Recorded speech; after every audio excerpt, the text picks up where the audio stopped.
Okay, so I'm going to apologize in advance. This lecture might be broken up a little bit after all of our time of being super careful and cautious. My whole family finally has COVID. So the kids are home, and this is a very important lecture for you guys. So I'm going to try to start recording it now. I might have to do it in several segments, mostly because I don't feel good. And I'm looking after the kids who feel fine, annoyingly. At least because they maybe would just sleep otherwise. Okay, so last week we talked about the fact that an object, if it's static, that means it's not moving up and down and side to side and spinning about in space. If we've proven that it's static, it doesn't matter how we think about where it's spinning about or moving. If it's not moving, it's not moving. And that's what we want. We don't want our objects to move. Well, if we had this pen and we've said it's not moving, and I hid this part, you know it's there. It hasn't gone anywhere. You know it's there. Is this pen moving? No, you've already proved that the whole pen isn't moving. Therefore, this bit of the pen can't be moving. Same thing on this side. If I hide this part of the pen, if we've said this pen is not moving, then a part of the pen can't be moving either. We're not talking about deflection. We're talking about the object moving around in space. So really, that's what we're going to explore today. Last week, we talked about the fact that we want our object not to move. It's a building. We're talking about buildings and elements of buildings. And if it's moving around, that's not great for us. That's not to do with stiffness and deflection, but the object being flying off into space. So stability. If our object is stable, that means that any part of it is stable. Now, that doesn't mean cut it in half and take that away and this is stable. Think about half of it being hidden. You've already proven that it's there, you know that it's there, but you could look at any part of it and it is also stable. So let's talk about what that means. Last week we looked at our free body diagrams and the symbols that we would have for them. So we were talking about our X, Y, and Z coordinate system, and we started talking about things in a 2D system because that made life a lot easier for us. Our forces we drew as a vector, so they had value or magnitude and direction. We often break them down into X and Y components. Moment, we know we can draw as a curved arrow and use our right hand in the direction that it's curling, and then our thumb can represent the vector version of it. And that just helps us talk about if it's positive or negative. Sorry, that really was loud on the mic. A uniformly distributed load, we would draw in a variety of ways. Our reactions or our supports, if we had a pin, that means it's supporting it in the Y direction and the X direction. If we have a roller, it could be supporting it in only the Y direction, or we could have a roller that's only supporting it in the X direction, so to stop it from tipping over. Or if we had a moment connection, that means there is something holding it in place in the Y direction, the X direction, and it's stopping it from rotating about the Z axes. Remember our teeter-totter, we know it doesn't stop a thing from spinning because it's a teeter-totter. What fun would it be if it didn't spin? It was a pinned reaction. It stopped it from going up and down in space at that spot, and it stopped it from going back and forth like that. But it didn't stop it from rotating. And we talked about what a joint looks like. Often we'll draw things like this. This little dot is due to some software modeling systems. But for you guys, a pinned connection usually means there's a break in whatever we're drawing. And a moment connection would be drawn with a filled in solid triangle. So, statically determinant, we have one restraint for each degree of freedom. So, we have something restraining it in the x direction, or to stop it from sliding back and forth. We have something to stop it in the y direction, or going up and down. And we have something that stops it from spinning about the z axes. Now, we often only have two pinned or a pinned roller support on things. So that means that that idea of it being restrained in the z-axis can be taken out as our couple, and that is the equivalent of restraining it from rotation. So basically, we want to prove that the sum of all the forces in the x direction are 0, the y direction are 0, and rotating about the z-axis are 0. Or we want to figure out what it takes to make that true. Remember, we're engineering, you guys are the architects, I know, but in this circumstance, you're the engineers. We're engineering what it takes to make that happen. So if we know all the applied loads on the system, we're trying to figure out what it takes to make sure this doesn't move up and down and back and forth and spin about the z-axis. So a free body diagram for a pinned roller beam with a uniformly distributed load is going to look like this. Now, let's talk about internal or implied free body diagrams. Okay, so these are internal or partial free body diagrams. We have been talking about loads applied to the object and the reactions. We don't often draw the internal loads on our overall object. It's very confusing and very annoying. I am drawing it in this image only to help talk about internal loads on an object. Okay, so what I'm saying here is what is happening at this dot right here. Well, we have a reaction, and we would draw anything pointing towards the dot, internal loads, as compression, and anything pointing away from it as a tension load. So an implied load is what is happening at the dot. Here, the dot is at the middle of the object. And so I have two arrows pointing towards the dot. It's compression. I have two arrows pulling away from the dot. That's tension. You will hear a lot of engineers get worked up about the difference between method of sections and method of joints. I am going to tell you that they are the exact same process. It's just where you're drawing a cut. You're saying, what cut am I drawing? I don't know what you're talking about, Shannon. Don't worry. That is the entirety of what we're going to talk about in this lecture. And what we're going to talk about is method of sections. So before we can talk... Oh, I think one of my kids bit the other kid. Hold on a second. Okay, sorry. It wasn't biting. It was a punch to the face.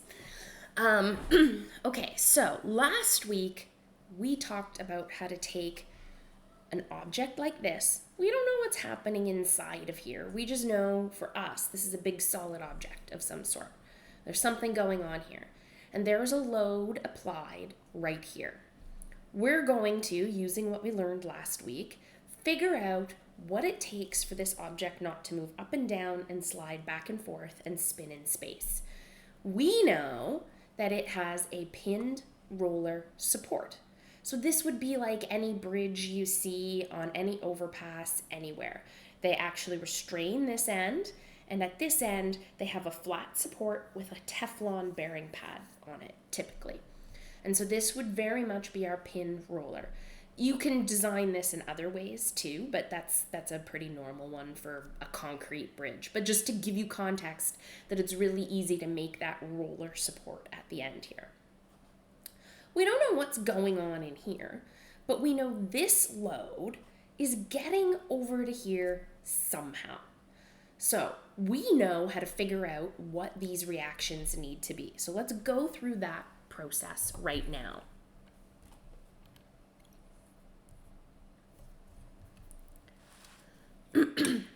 Okay.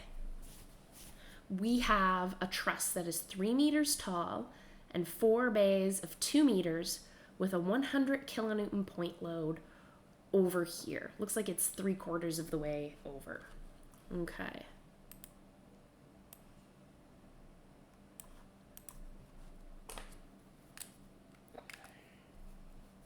We have 1, 2, 3, 4, 1, 2, 3.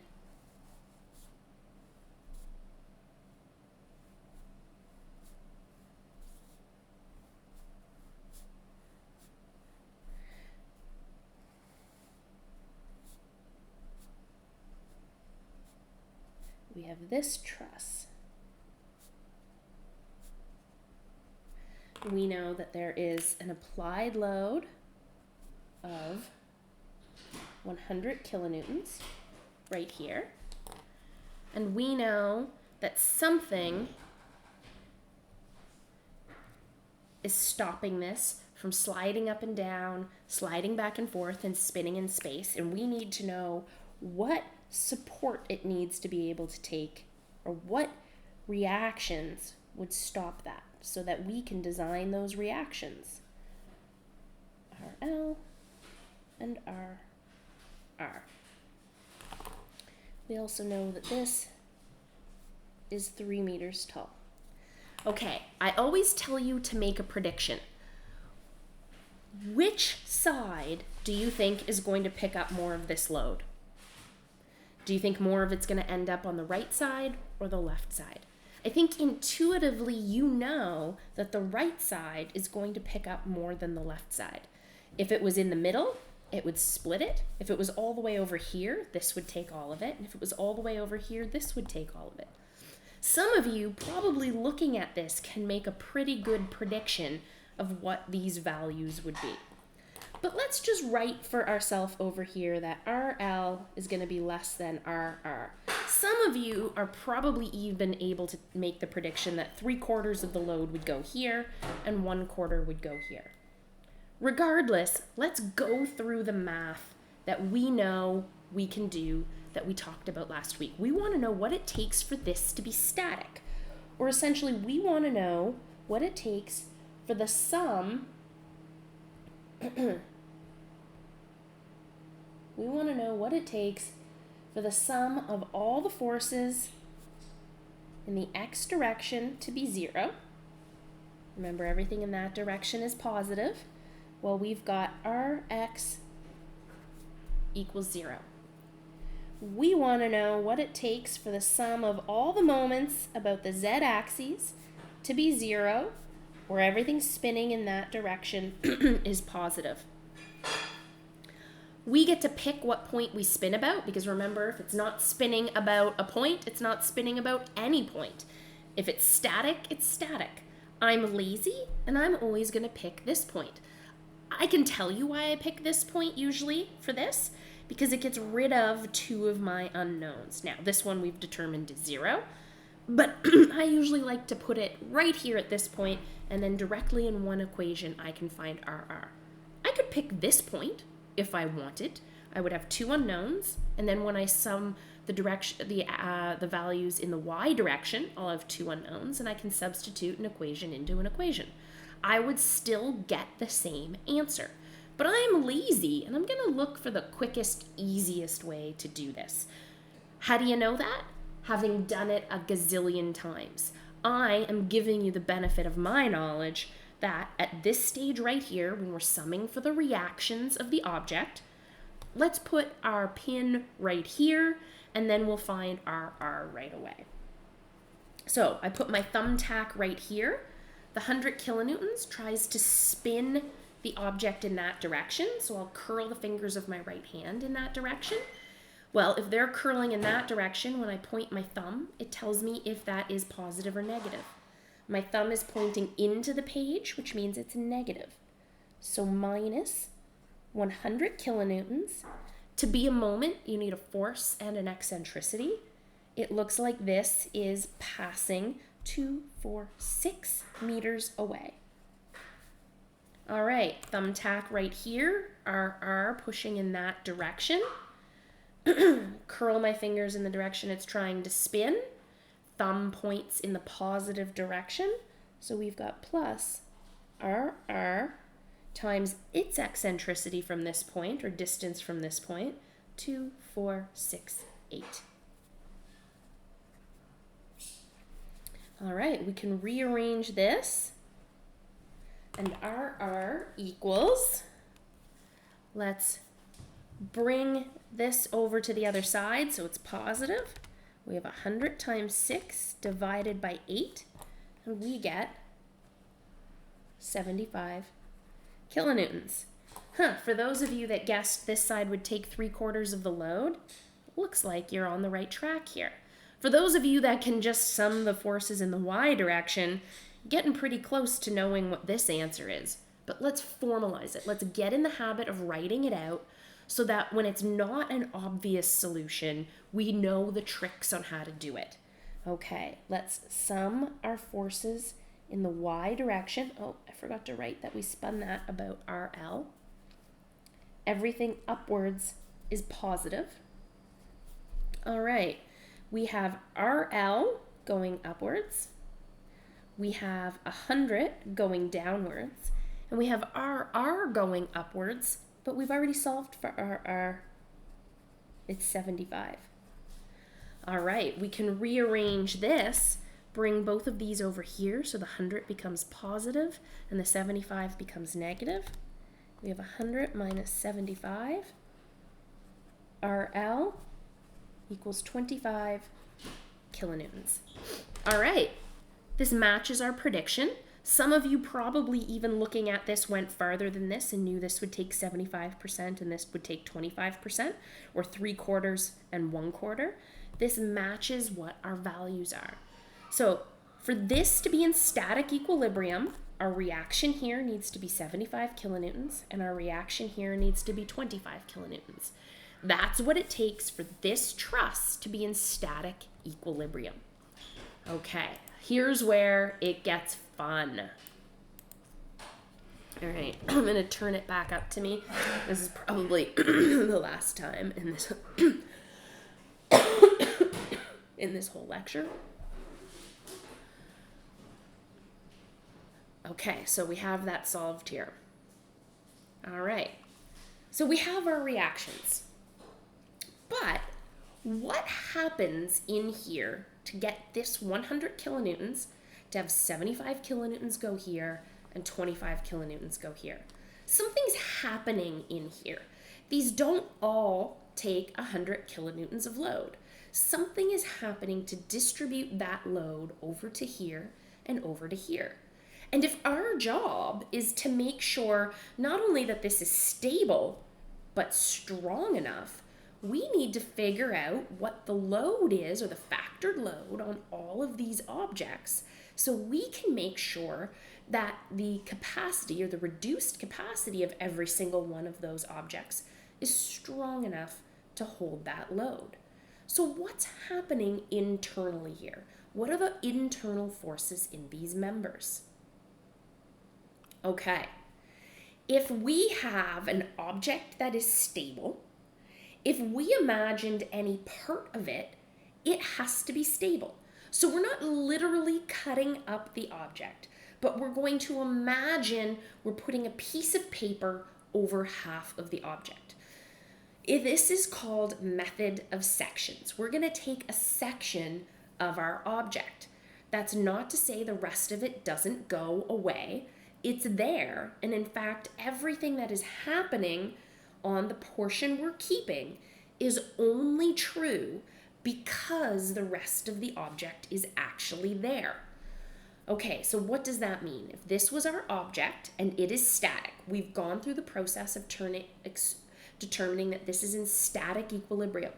These reactions are dependent on the fact that we have a force of 100 kilonewtons applied at this point.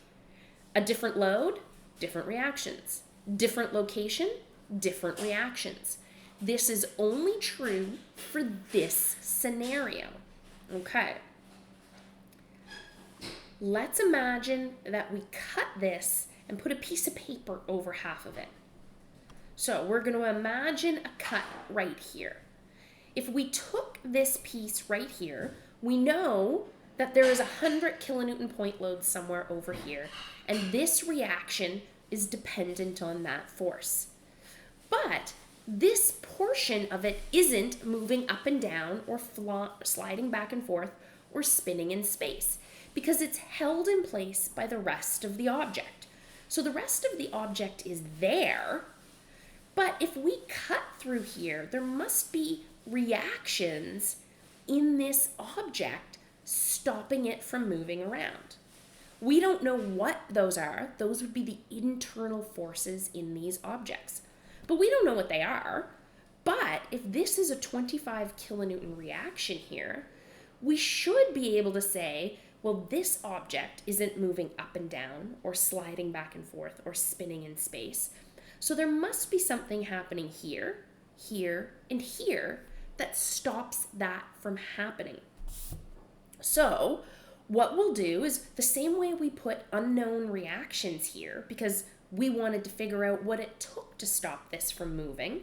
Now that we figured out the reaction, we can put placeholders for the unknown internal forces here that would stop this object from moving.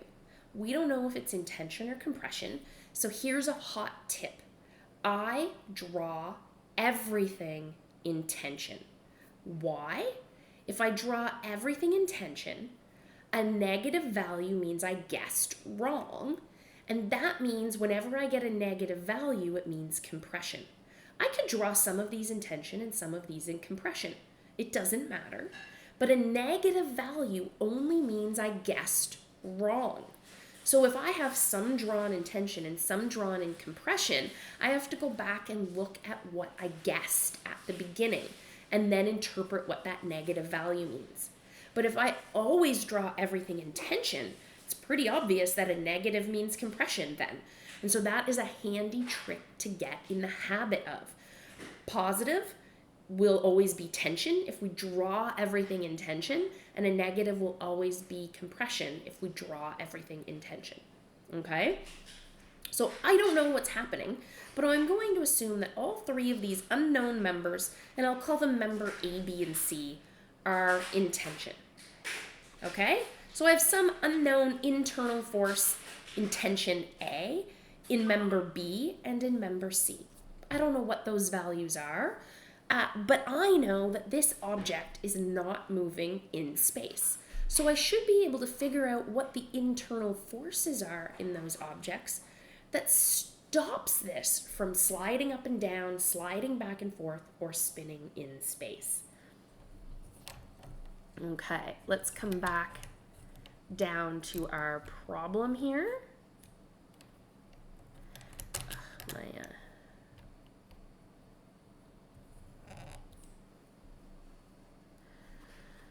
Okay.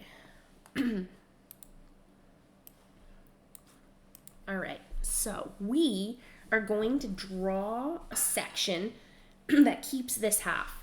Remember, all of this is still truly there, but internally something is happening in these members that stops just a portion of it from sliding off into space. So let's cut this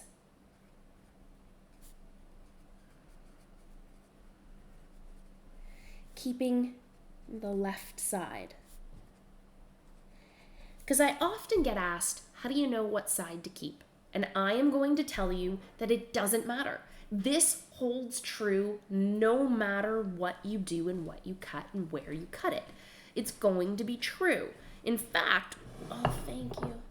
I don't even know if I can eat that. I don't feel fantastic. Okay. No, leave it there. I might nibble on it. Okay. So, we're going to cut and we're going to keep this left side. Okay. I'm feeling slightly woozy, people, so bear with me. We've been really lucky. All right. To try to keep things simple, I am going to draw internal forces in blue. It doesn't show up that great on the videos, but I'm going to try to be consistent that green will be loads, red will be reactions, and blue will be internal forces. Normally, I would draw them all in black because I understand what's happening here, but this is for those of you that are slightly more visual. All right, I am going to draw everything being in tension. I have no idea what's happening here, and I'm going to call this A, I'm going to call this B, and I'm going to call this C. This object is only true based on that 100 kilonewton point load and the geometry of this system. We've already solved for the reaction here. We know this is 25 kilonewtons, and this is dependent on that 100 kilonewton point load at 3/4 of the way over on this particular truss. And we know that this is 0. Okay, so one of the things that we can see right away, let's draw our dimensions. Dimensions are important too, right? 2 meters and 3 meters.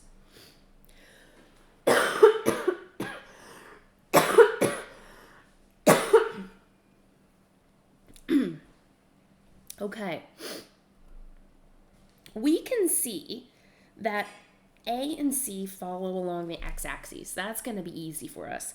B looks like it's a pain in the butt. It looks like it is on a diagonal. We know we like to talk about things in the x and y directions. It just makes life easier.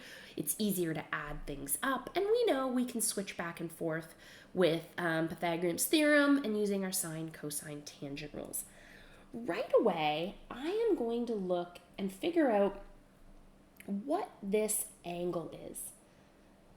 I like to usually talk about this as being an angle represented from the x-axis. So let's just draw this over here. We have something here that is 3 meters, something that is 2 meters, and this is the direction of that force. It would be handy to know what this angle right here is, so that we know what this is relative to the x-axis. It's the same as it being off of this axis right here. It looks like all of these triangles have the same basic geometry. So we can figure out what this angle is. That's the opposite side, and that's the adjacent side. And we know for opposite over adjacent, we use the tangent rule. Or this angle is going to be tan minus 1, 3 divided by 2. We can plug this into our calculator, or tangent negative 1, 3 divided by 2, and we get 56.31 degrees. Okay, that looks like it could be handy for us. All right, let's take a look at what we can do with this then. I am also going to draw myself some little notes here. That is the y component of B. And that is the x component of B. So we've got by going up and down and bx going in the x direction. It looks like I should be able to write by and bx as a relationship to B based on that angle, right? We know that that we have an opposite side and a hypotenuse. So opposite and hypotenuse is always going to be, sorry guys, this is where I am a little bit out of it. Give me a second, I have to blow my nose. Okay, I'm back. Sorry, there was a lot of coughing going on in this house. Okay, so we know that this breakdown of bx and by we can really write this by,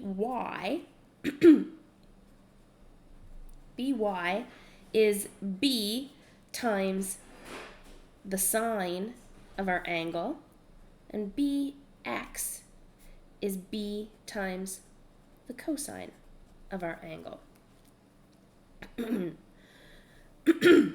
Okay.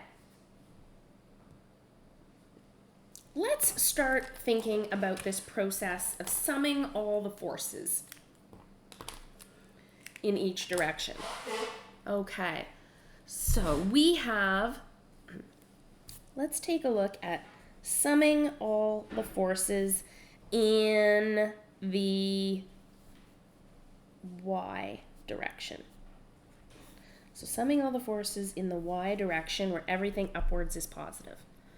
We have 25 kilonewtons going upwards, which is positive. And we have by going downwards, which is negative. Okay, so it looks like by equals 25 kilonewtons. All right, that seems like it's something handy. We know that this member, the y component of it, must be 25 kilonewtons to stop this thing from moving in space. But by by itself isn't that handy. Maybe what we need is b.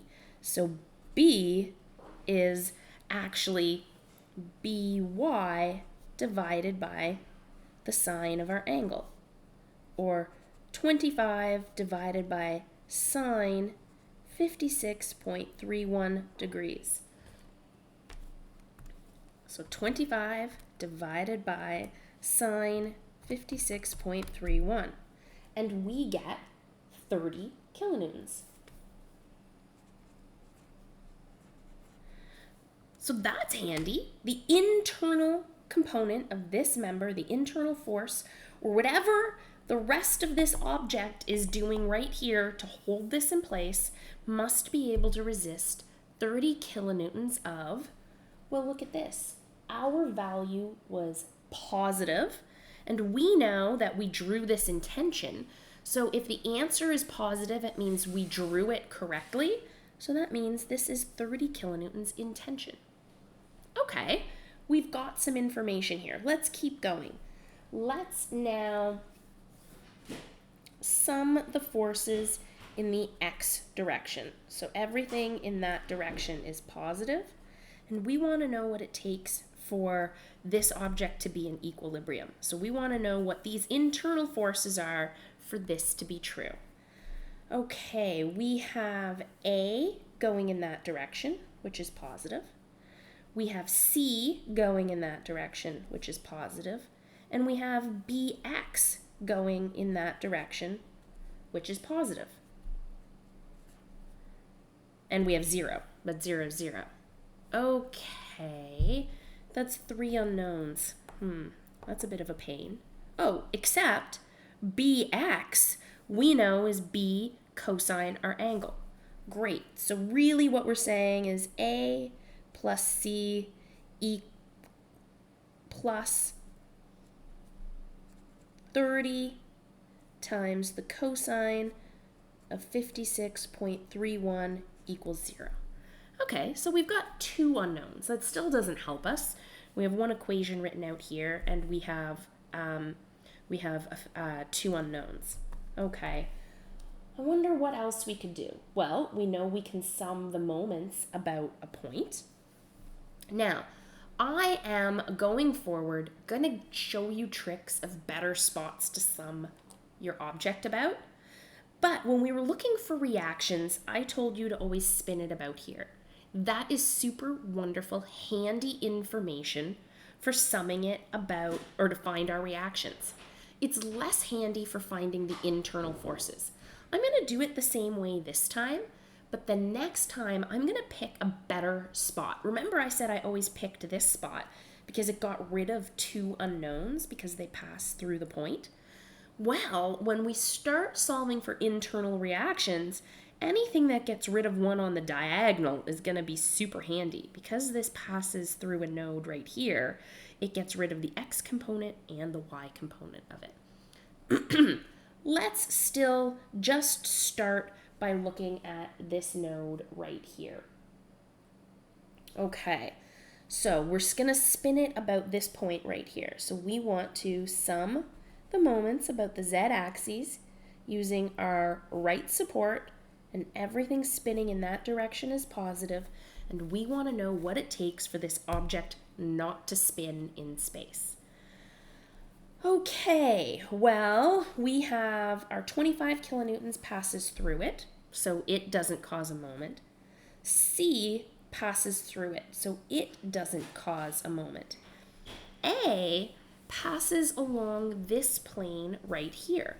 If I put a thumbtack right here and push, it tries to spin the paper in that direction. I can take my right hand, curl my fingers in the direction it tries to spin it, and my thumb tells me if that's positive or negative. My thumb's pointing into the page, so we have minus A, and to be a moment, you need a force and an eccentricity. This force passes along this plane, so it is 3 meters away. So A times 3 meters. Okay, B passes along this plane, so we could figure out what that distance is if we wanted, or we can break it up into its x and y components. Remember, this is all happening, we could say we're cutting this right here, right at the edge, right where that member starts to take off. So this is true all the way along the length of this member. Okay, so BY, if I put a thumbtack here, is trying to push the object in that direction. So BY, curl my fingers, my thumb is pointing into the page, and it is negative, so minus BY times 2 meters. It's really passing right along this axis pretty much, so times 2. Don't worry, in the next version of this is going to get a little bit easier. And then BX is passing along this plane, also in the negative direction, so minus BX times 3 meters. So BX times 3 meters. Those are the only things causing this to spin. We know there's 100 kilonewtons point load out here, but this 100 kilonewtons point load is what figured out this 25 kilonewtons. So this is all dependent on that 100 kilonewtons, even though we're not seeing it in this calculation. All right. Well, we know what BX and BY are. So we have minus A times 3 minus BY. Well, BY we actually found was 25 kilonewtons.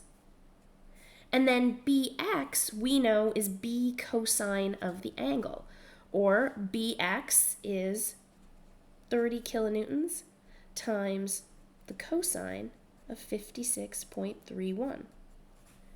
That leaves us with only one unknown. It looks like we can solve for A here. A equals, okay, we take these over here and it becomes positive, but then we'll have to divide by negative 3.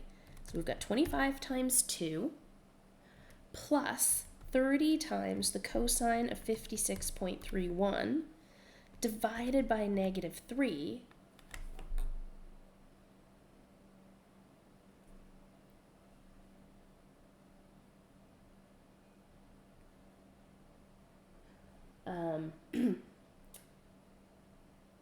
Sorry guys, I am having a rough day here. Okay, just see what I forgot to do here? Times 3.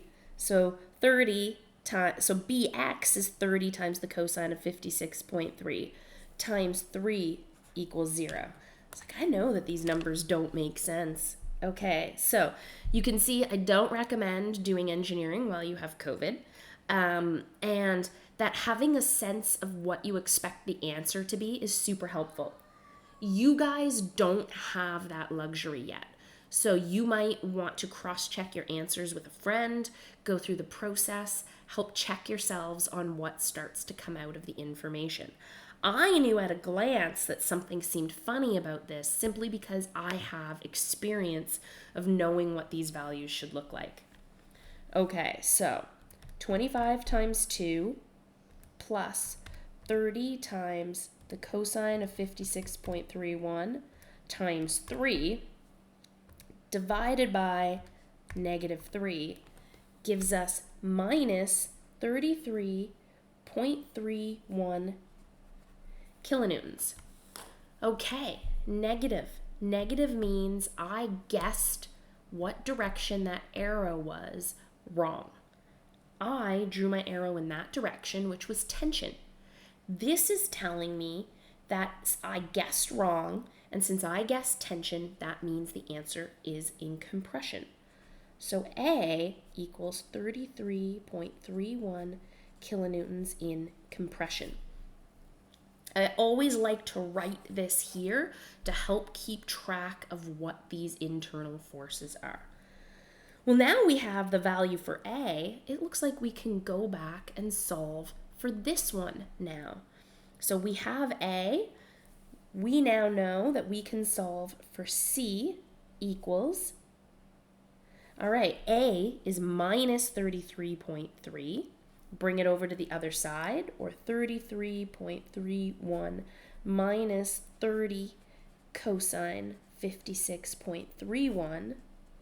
C equals 33.31 minus 30 times the cosine of 56.31, and we get 16.67 kilonewtons. All right, so C is also a positive value, so that means it's in tension. Okay, for this object to be in static equilibrium, the internal members here have to be able to resist these forces. So, for this to be in static equilibrium and not fail, it has to be able to be supported with those reactions and have members, internal members, that are strong enough to resist these internal loads for B, for A, and for C. So I usually start to try to write these values down somewhere and make a little summary. We'll do that on the next one. We'll start to make a little chart. I'll show you a process. But first, I always get asked, why did you cut right here and get rid of that side? Why did you keep this side? Well, I'm usually pretty lazy and I'll often keep whatever side is handy for me. I'm going to recommend you always keep the same side just as a process, but it's up to you. But I'm going to show you I can do this exact same process by cutting here and keeping this side of the equation of the truss. Okay, so we're going to take this and we're going to draw the other half now. I'm going to admit to you guys that I just did this and I drew it wrong. And my numbers obviously did not make sense. I think I'm feeling slightly more out of it than I anticipated, but I have no choice. I have to get this recorded today because Dave has to join a super important all-day meeting tomorrow. Obviously virtually. He was supposed to be downtown for it, but obviously that can't happen. But I have to get this lecture recorded for you guys today. Okay, so let's keep the other half, and I'm going to make sure I draw my diagram right. Okay. Keeping right side. Okay. So keeping the right side, we have 1, 2, 3, 1, 2, 3. Oh, no. All right, so we have 2 by 3 and 2 by 3 and this. Okay. 2 meters, 2 meters, 3 meters. We know we have a reaction here of 75 kilonewtons. And we know we have a load of 100 kilonewtons applied right here. What we don't know is the internal loads in these three members. Probably should have drawn that back here a bit. I don't know what the internal loads are, and I'm going to stick with my philosophy of drawing them in tension.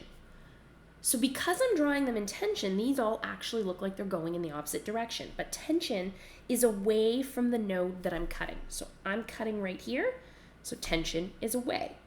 I'm drawing right here, cutting right here, tension is away. Okay, so tension is always away, compression is always towards. I'm going to call these again A, B, and C. I know that B can be broken up into BX and BY. So it looks like I have some stuff here. I also know, because we calculated this before, that these triangles haven't actually changed. This is a 2 meter by 3 meter triangle. So we can figure out what that angle is. We know that this angle is the tangent minus 1 of 3 divided by 2, which we calculated earlier, is 56.31 degrees. So our angle hasn't changed. And we know that BX and BY are really just a breakdown of using our sine and cosine rule.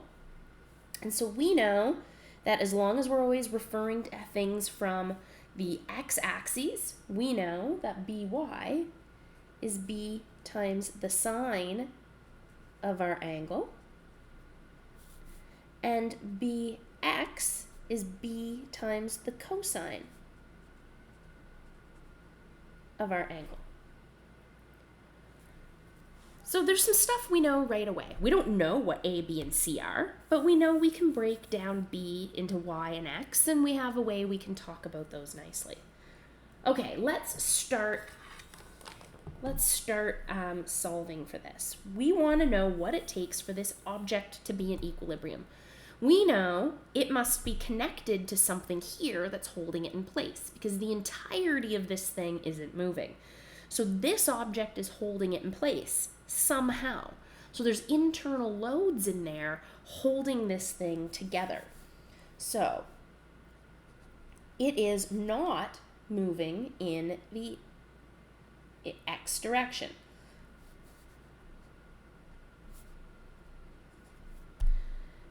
We want to know what it takes for this thing not to move back and forth in the X direction. Well, we have A going in that direction, which is negative. We have BX going in that direction, which is negative, and we have C going in that direction, which is negative. Those are the only things going in that direction, so all of that must be 0. Well, that doesn't help us the tiniest little bit.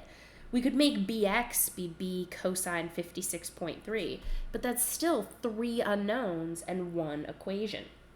So that's less helpful. Let's try summing the moments about the z-axis, seeing what it takes to be in equilibrium, and everything spinning in that direction is positive.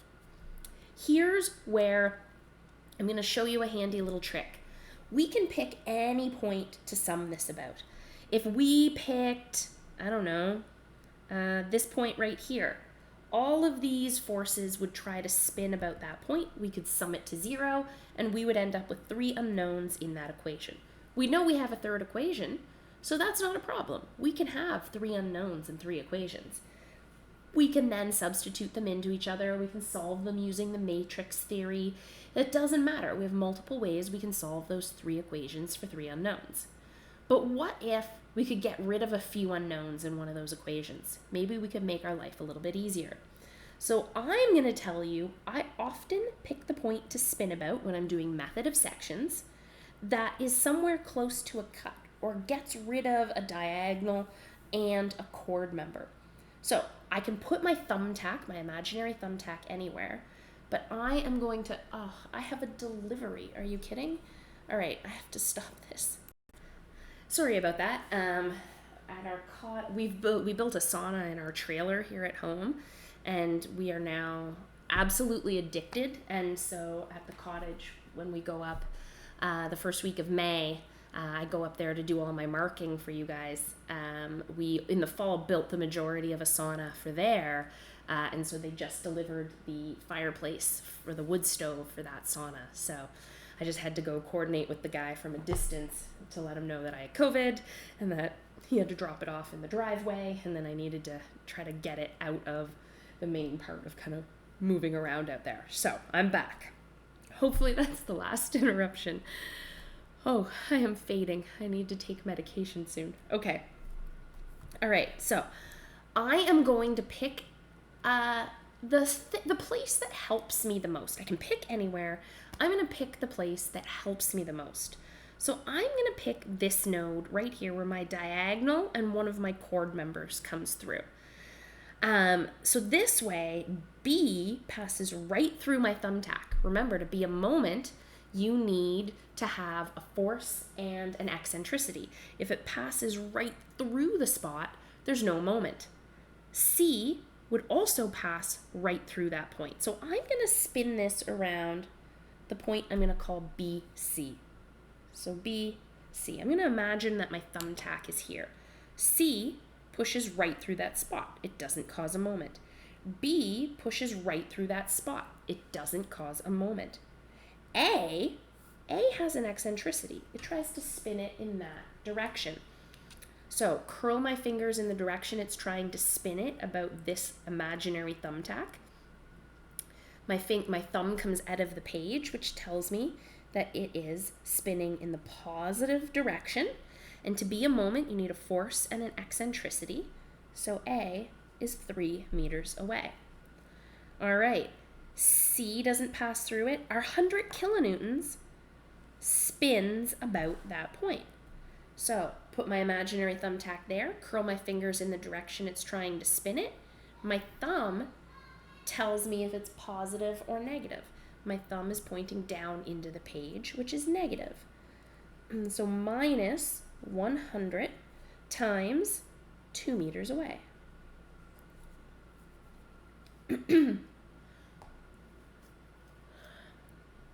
My reaction force is trying to spin this object in this direction. Curl my fingers in the direction it's trying to spin it and point my thumb in the direction that tells me if it's positive or negative. So 75 kilonewtons is spinning in the positive direction. So plus 75 times 4 meters equals 0. I can rearrange this and I can find A. This is great. I can actually solve for an actual value here.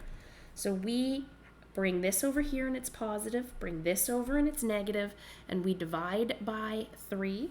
So we are going to have 100 kilonewtons times 2 minus 75 times 4. And we divide by 3. And we get that A equals minus 33.33 kilonewtons. We know that a negative value means I drew my arrow wrong, and because I always draw everything as being positive or in tension, sorry, not positive, if I draw everything being in tension, that means a negative number must be compression. So A equals 33.33 kilonewtons in compression. All right, we have one more equation left to us. Sum of the forces in the y direction, with everything being upwards, is positive. All right, we have 100 kilonewtons downwards, so minus 100, plus 75. Oh, the only other one we have up or down is by. By is going upwards, so plus by. But look at me. I've already solved for by. By is b sine 56.3.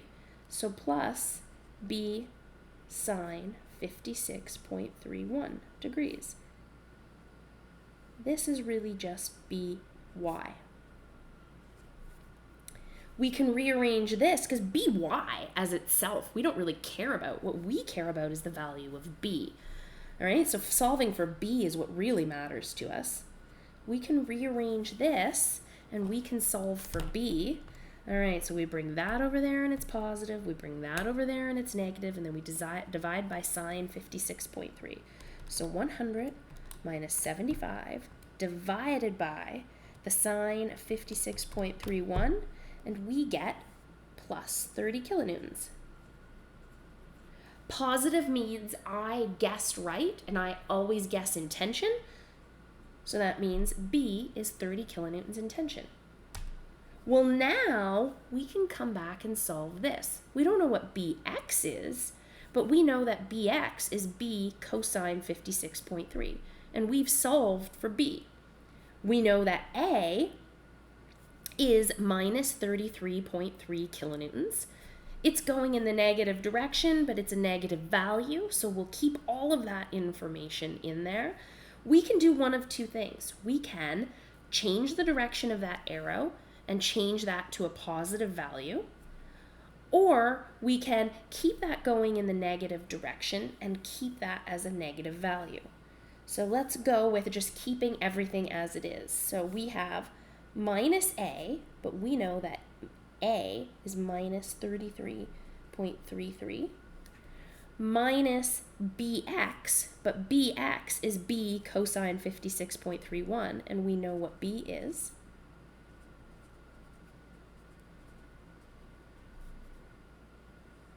This is just Bx, minus C equals 0. Well, look at this. We can solve for C now. We can rearrange all of this. So this cancels out and makes it positive. Bring this over here. So we have 33.3 minus 30 cosine 56.31. So 33.33 minus 30 times the cosine of 56.31 equals 16.69 kilonewtons. Positive means my original way that I drew this is correct, and I always draw everything in tension, so that means it's in tension. So it looks like there's some rounding differences, but when I did it this way, I got that A was 33.3 kilonewtons in compression, and I got that A is 33.3 kilonewtons in compression. I got that C was 16.7 kilonewtons in tension, and C 16.7 kilonewtons in tension. And B, I got 30 kilonewtons in tension, and B, I got 30 kilonewtons in tension. So it doesn't matter which way I cut this, I got the same values. So it doesn't matter which way I cut this. I can keep this half or I can keep that half. I'm going to get the same answers. Well, that was an awful lot of work to only find 3 internal forces. Let's take a look. That helps us. So we've gone through and we've found these internal forces. But, so we have 1, 2, 3 solved, but we have 1, 2, 3, 4, 5, 6, 7, 8, 9, 10, 11, 12, 13, 14, 15, 16, 17 members. We have 17 members in this truss, and we've only solved for 3. It looks like we have a lot more members to solve for. And yes, this is where you can roll your eyes and take a big breath, pause the video, because you're going to curse me now. We're going to solve for all 17 members. It's what we need to do. We need every member in this truss to be strong enough to resist this 100 kilonewton point load applied right there, transferring 25 kilonewtons to this side and 75 kilonewtons to this side. This is part of the process of what we have to do. It seems to me, though, like our biggest problem, and as you've seen, it's kind of keeping track of what goes where and how do we not mess up. So this is where starting to develop a bit of a pattern comes in very handy. What are you doing in here, Stinker? Yes, Dad. Here, we're gonna say hello to everyone. If you're here with me, you're gonna say hello to everyone. Who's that? Are you gonna help me do method of sections to solve this truss? Yay. Yay. What do you think, Duncan? Duncan, see the pink arrow over here? Yeah. Do you think if you stand right here, do you think more of your weight is gonna go here or here? Which side do you think it's gonna go on? Point to which side.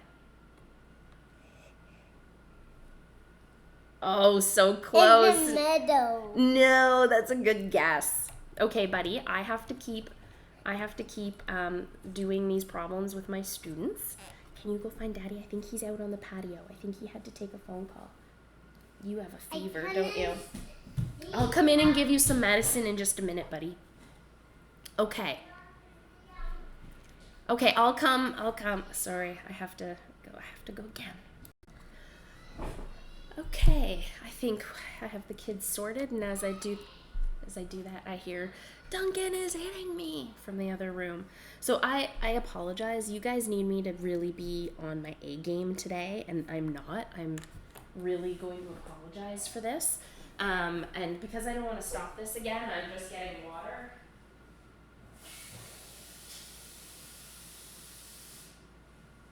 Okay, I don't even care that this is warm. Okay.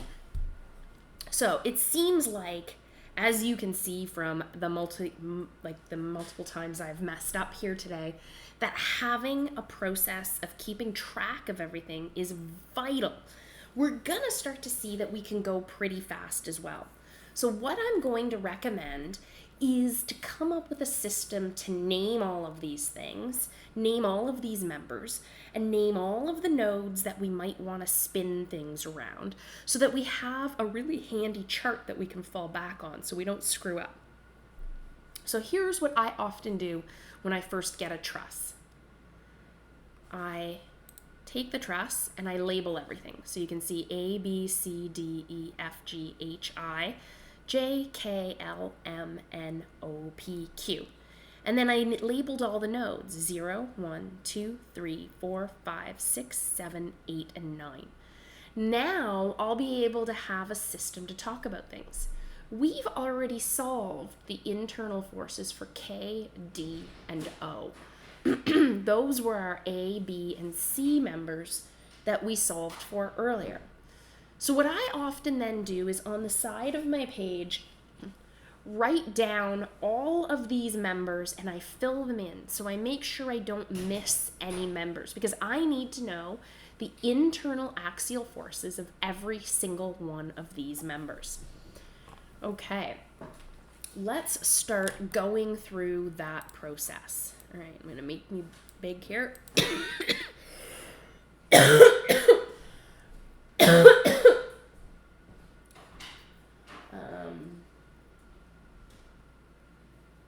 And then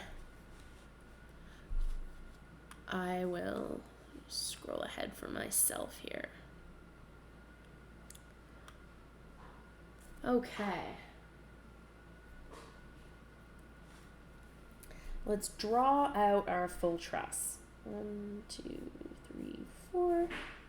1, 2, 3.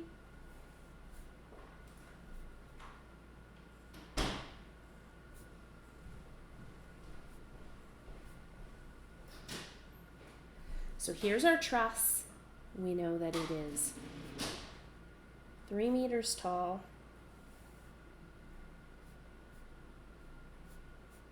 And we know that it is 2 meters, 2 meters, 2 meters, and 2 meters. We know that we have reactions here of 75 kilonewtons and 25 kilonewtons. These are things we already determined, and 0. And we know that there was an external load applied of 100 kilonewtons right here. Okay, we are now, I'm gonna tilt this a bit more so it's slightly less angled for you guys there.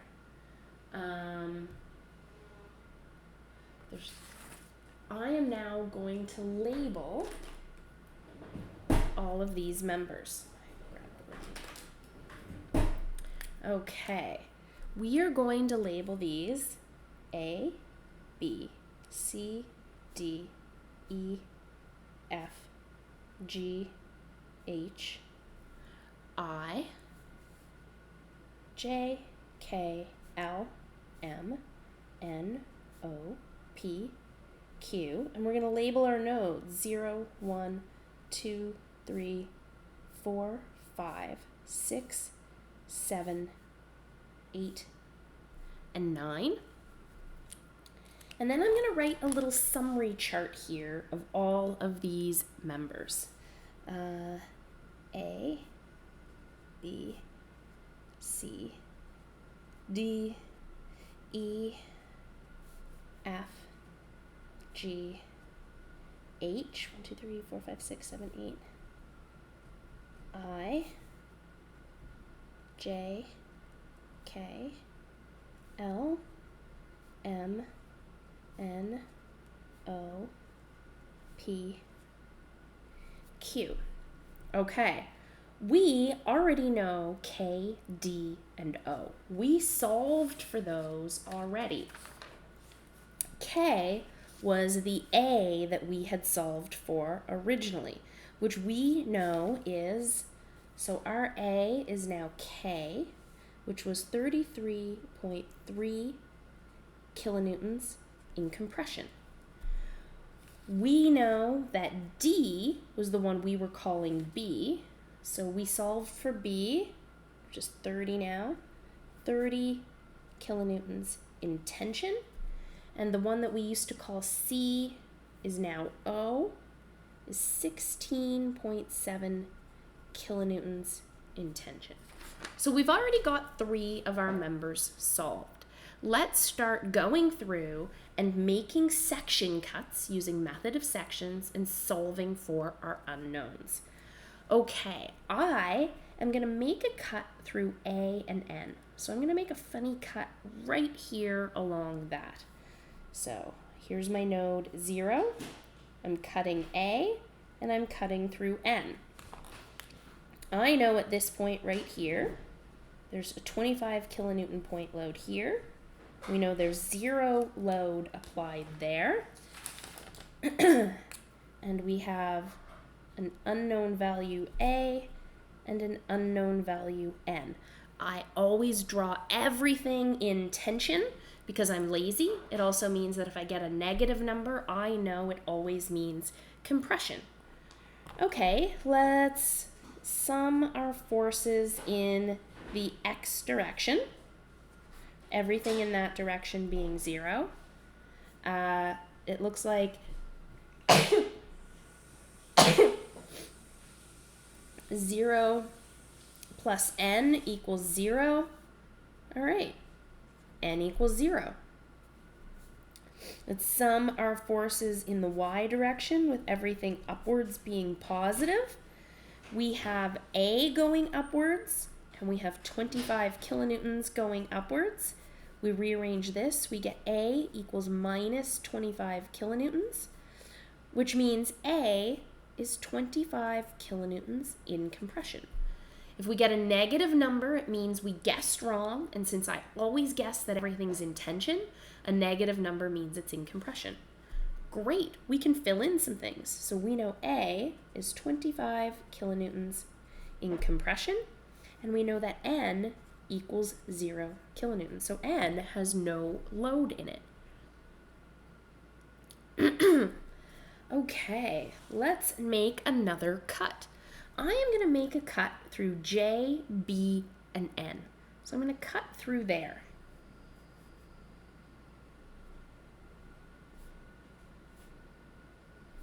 All right. I don't know my internal forces. It's not true. N, I know. N equals 0. I don't know J, and I don't know B. I do know that I have a reaction here of 25 kilonewtons and 0 right there. I know that B can be broken up into Bx and by. And I know that everything is based off of the x-axis, and my angle is 56.31 degrees, because we've already figured that out, which means that bx is b cosine the angle, and by is b sine the angle. We can write that down for ourselves if that's helpful. I find that helpful sometimes. So we know that by equals b sine the angle, and bx equals b cosine the angle. And we know that the angle is 56.31 degrees.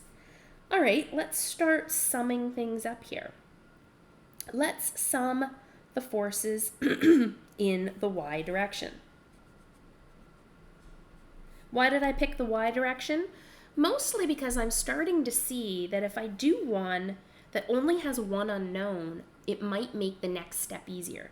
So I can see at a glance that I only have one component that's unknown going up and down. So I'm starting with that one. You can do it in whatever order you like. There's no problem here. So everything upwards is positive, and I want to know what it takes for this to be in equilibrium. Well, I've got 25 kilonewtons upwards, and I've got by going downwards, so minus by, but by is b sine 56.31 degrees. So remember, this is just by. So I have 25 kilonewtons going upwards and by going downwards. Remember, this by going downwards is based on the fact that I drew b in tension. I can rearrange this and solve for b. Bring this over to this side. 25 divided by the sine of 56.31, and I get that b equals 30.0 kilonewtons. It's positive. That means I guessed right, and since I always guess everything is in tension, that means b is in tension. Okay, let's sum our forces in the x direction, with everything going in that direction being positive. We've got j going in that direction. We've got n going in that direction, which is 0. We've got 0 going in that direction, which is 0. And we've got bx going in that direction. Bx is going in the positive direction. So bx, though, is b cosine of our angle. And look, I've already solved for b. So j plus bx is 30 cosine 56.31. I only have one unknown to solve for. I can solve for j. Bring that over to the other side. 30 times the cos of 56.31. Get minus 16.6 kilonewtons. A negative number means that I have guessed wrong. I always guess things in tension. That means J is 16.6 kilonewtons in compression. Well, I've solved for N because I solved for it already. I've solved for B, which is 30, and I've solved for J. I've got all the unknowns in this particular method of sections free body diagram. Let's go back and fill in my chart here. B, I've solved, is 30 kilonewtons in tension. And J, I solved for as 16.6 kilonewtons in compression. So it looks like I'm starting to fill out this chart a little bit. I'm starting to know these internal loads in this object. Let's make another cut. So we've cut through here, we've cut through here. Let's cut through L, F, and P, okay?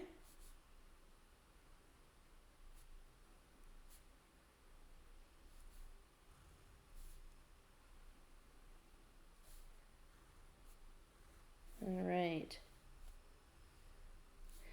So L, F, and P, we know that we have an external reaction here of 25 kilonewtons and 0. And we have unknown internal forces holding this in place. I don't know what they are, and I always draw everything in tension. That means if I get a negative number, I'll know I know it by if it means it's in compression. If I get a negative number, it's in compression. L, F, and P. We know that Fy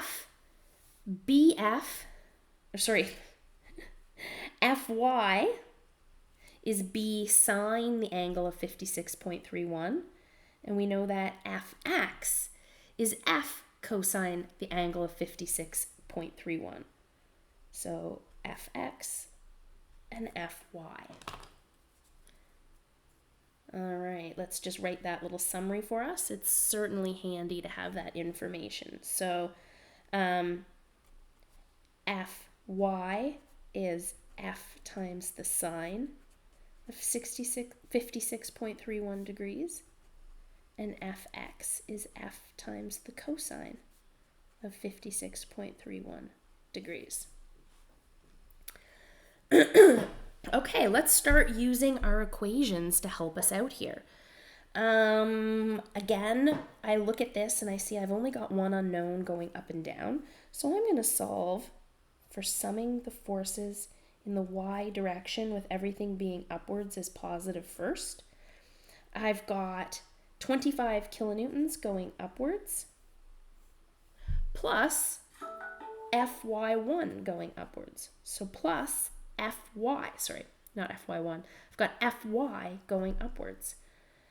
Fy, we know, is F sine 56.31 degrees.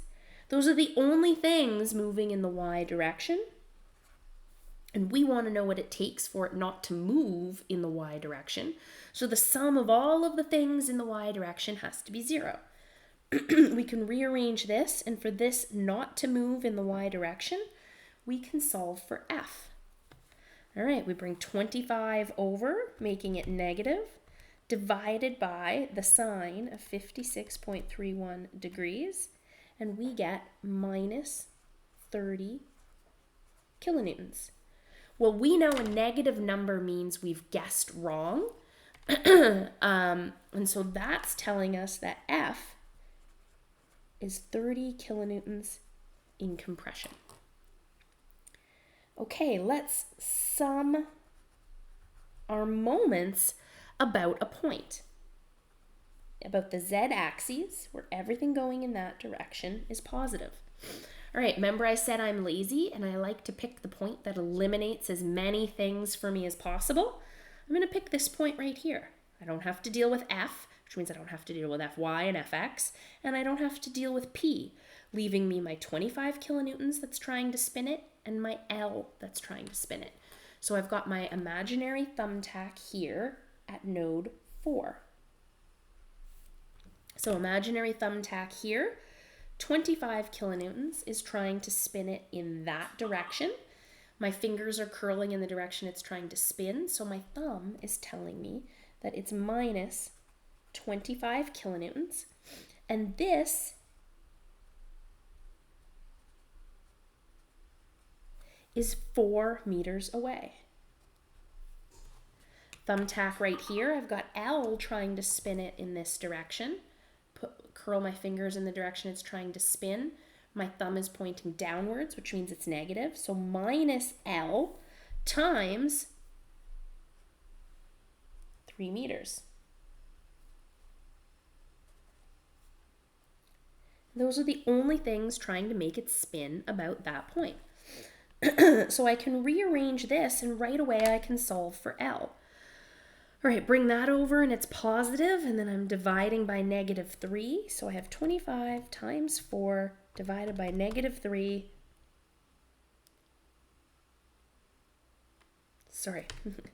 25 times 4 divided by negative 3, and I get minus 33.3 kilonewtons. Well, it's negative. That means that I've guessed wrong. I always guess everything in tension. So that means L is 33.3 kilonewtons in compression. Okay, we have one equation left to us, which is great because we have one more unknown. Let's sum the forces in the x direction with everything going in that direction being positive. All right, 0 is going in that direction, so we don't really care about it too much. We have L going in that direction. We have P going in that direction. And we have Fx going in that direction. L, we've solved for as minus 33.3. F, we've solved for as minus 30, and Fx is minus 30 cosine 56.3, meaning we can solve for P. So L, we know, is minus 33.3 plus our unknown P plus minus 30 times the cosine of 56.31 degrees equals 0. We can rearrange this and solve for P. So we'll bring that over and make it positive, and bring that over and make it positive, and we can solve for P. So 33.3 plus 30 times the cosine of 56.31, and we get 50 kilonewtons. I'm rounding a little bit there.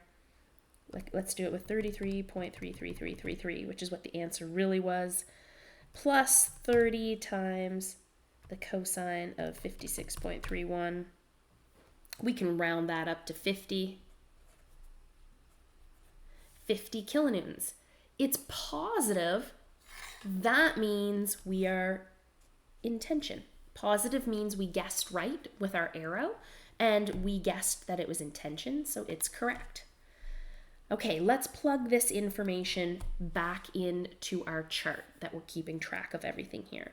All right, we solved for F, which was 30 kilonewtons in compression. We solved for L, which was 33.3 kilonewtons in compression.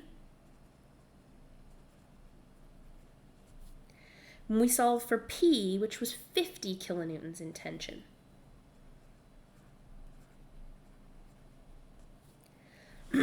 So we're getting somewhere. We're starting to solve for a few more of these members. Let's do another cut through M, H, and Q. And I'm going to keep the left-hand side. You could keep the right-hand side if you wanted. It's up to you.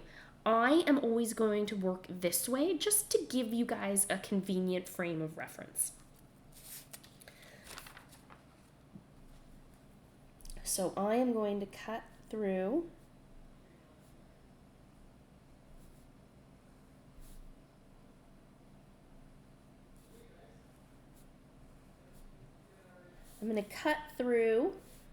M, H, and Q.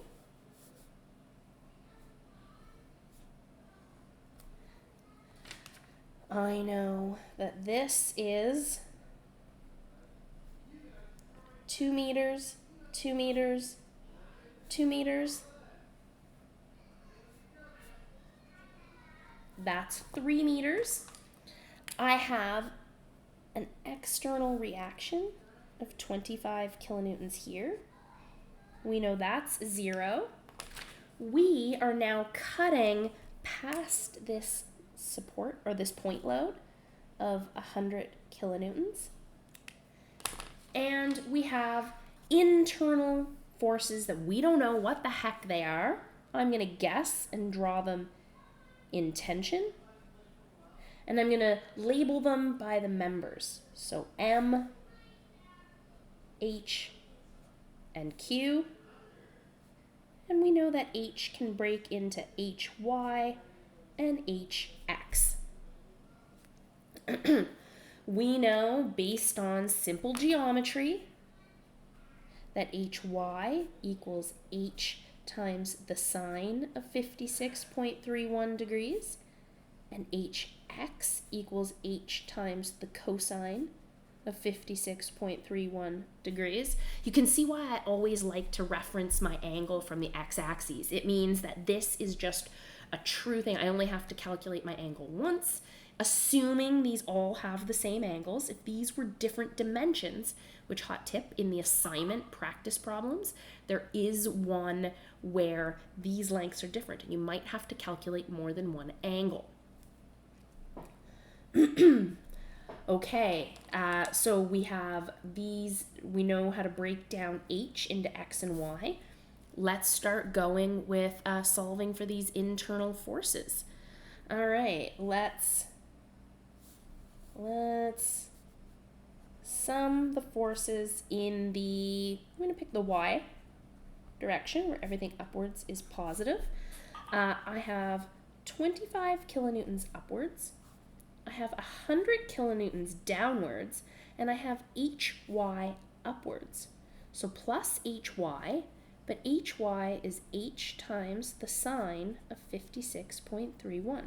So this is just HY. And I want to know what it takes for this to be in equilibrium. So 100 minus 25 divided by the sine of 56.31. And we end up with H being 90.1 kilonewtons. And it's a positive value. If it's a positive value, that means we guessed right. And since I always guess everything's in tension, therefore our H is in tension. Okay, let's sum the moments about the z-axes. We want to figure out what it takes for this not to rotate in space.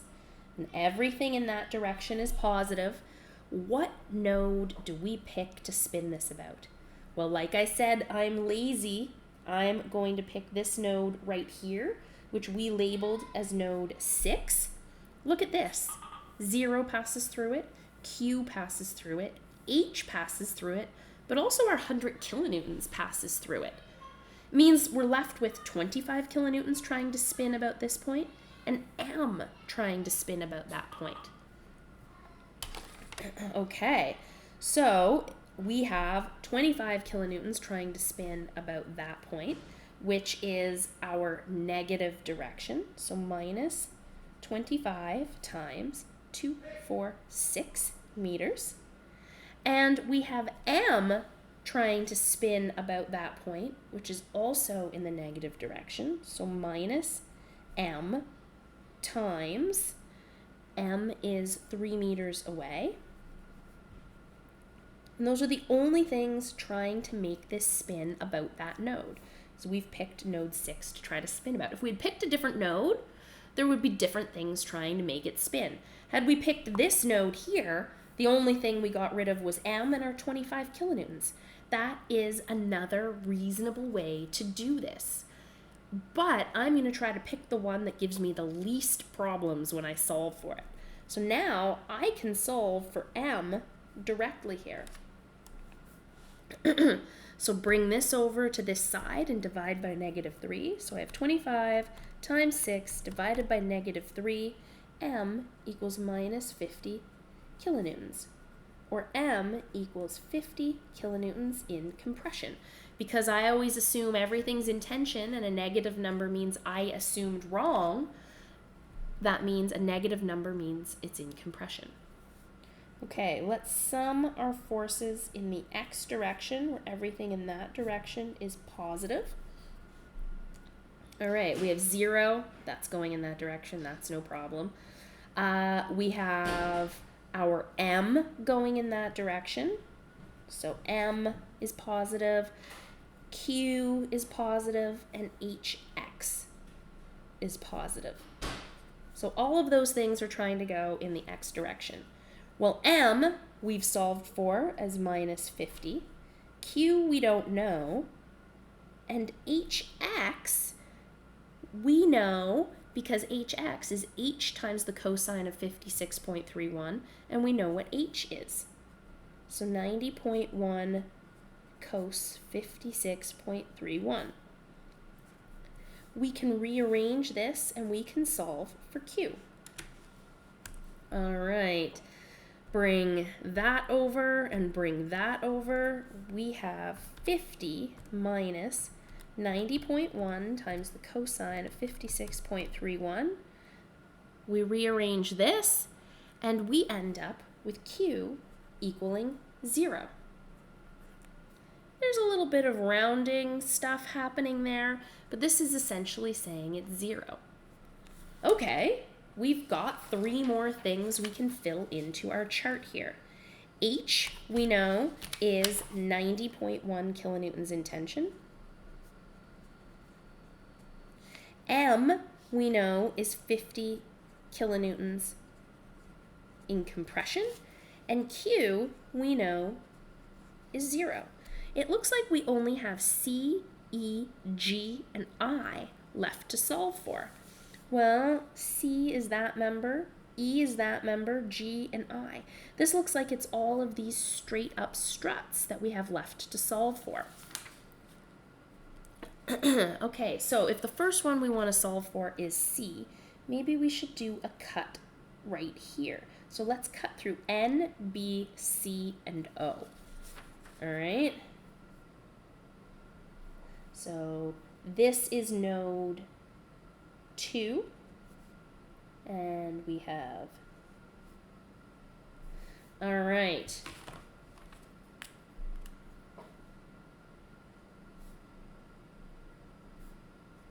Draw all of my tension arrows here. This is N, this is B, this is C, and this is O. We have already solved for some of these, which is somewhat helpful. N, we know, is 0. N is 0. B, we've already solved for. B is 30 kilonewtons. O, we've also solved for, is 16.7 kilonewtons. So our only unknown is C. Well, B, we know, can be broken up into X and Y components, By and Bx. So let's sum our forces in the Y direction. Sum our forces in the Y direction where everything upwards is positive.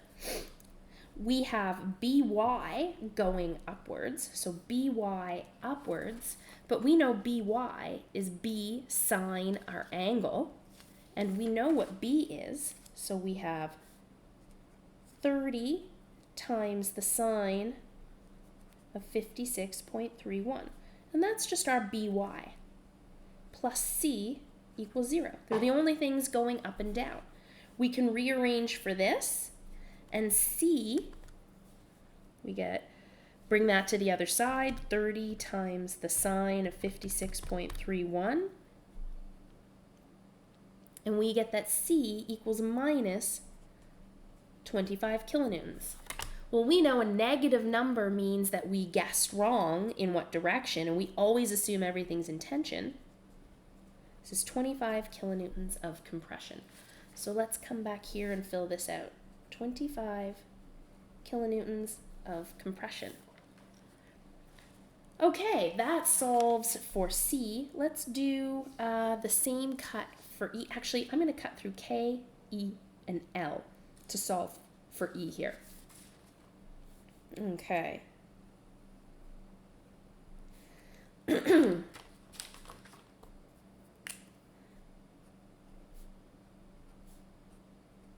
So this is K, this is E, and this is L. Okay, let's take a look here. If we've got K, E, and L here, we don't even care what K and L are. Let's sum our forces in the Y direction with everything upwards being positive. E equals 0. That one's also nice and easy. E equals 0 kilonewtons. All right, let's take a look at our next cut that we could possibly make. Let's cut through P, G, H, and Q.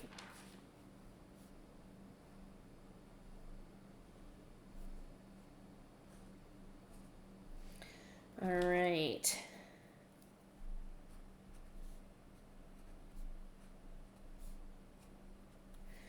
We have P, G, H, and Q. We've already solved for some of these. We know Q is 0.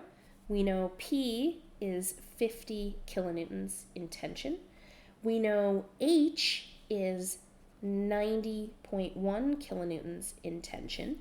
And we know that H can be broken up into HY and HX. If we sum our forces in the y direction with everything upwards being positive, we have G going upwards and we have HY going upwards. When we know what HY is H times the sine of 56.31. And we know what H is. We know that H is 90.1.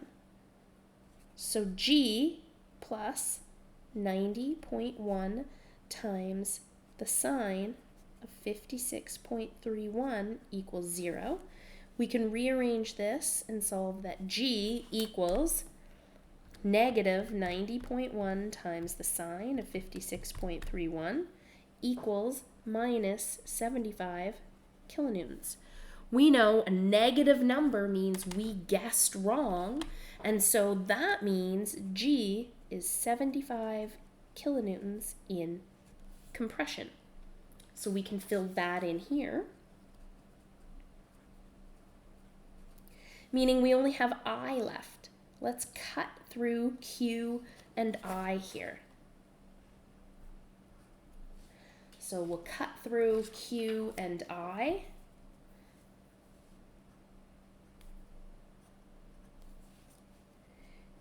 Q we know is 0, I is our unknown, and this is where our reaction support is, and so we know this is 75 kilonewtons.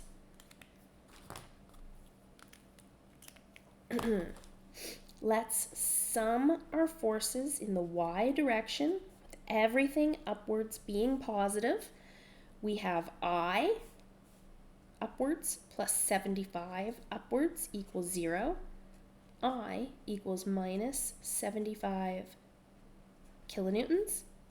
If it's negative, we know that we guessed wrong, and I always guess everything in tension, meaning I must be in compression. And we can fill that in here. We now know all the internal loads in our truss. We now have to find members that would work for every single one of these loads. Maybe we have different size members. Maybe we don't. Maybe that's inefficient. We don't know. But now we have a starting place. Now we could start to make decisions.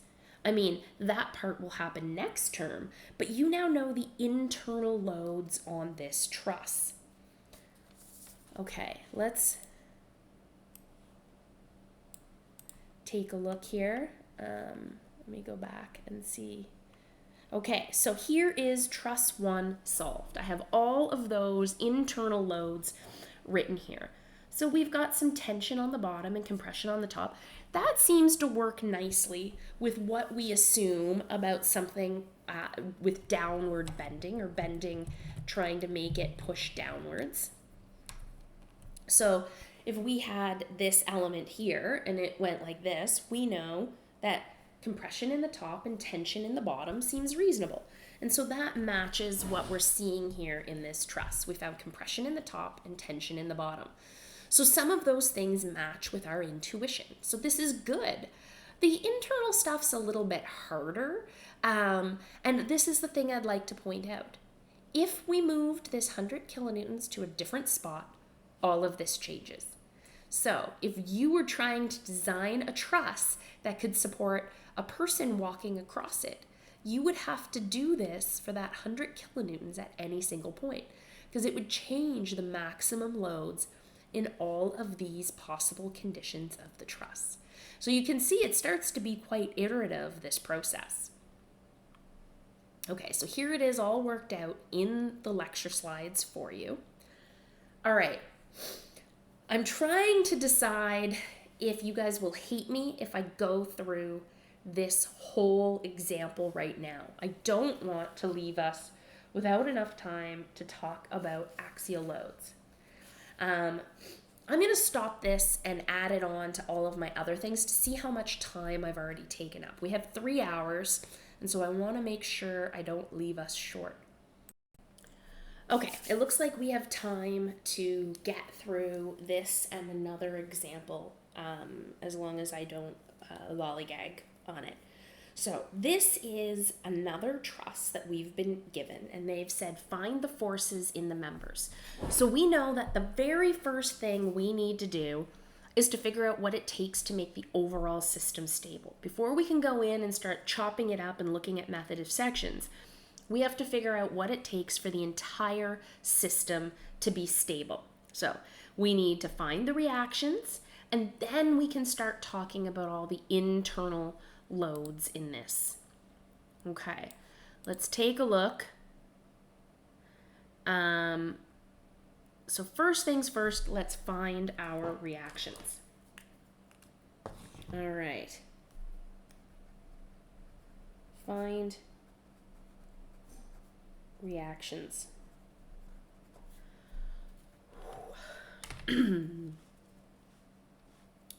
See if I can get this slightly flatter. Cause a little fisheye on us if I don't. Okay, let's draw out our truss. Our truss was 8 meters tall and 6 bays of 10 meters. So it's slightly skewed here.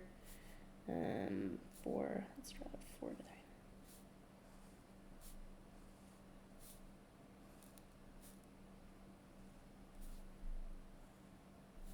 So this seems like maybe a slightly better scale to draw this on.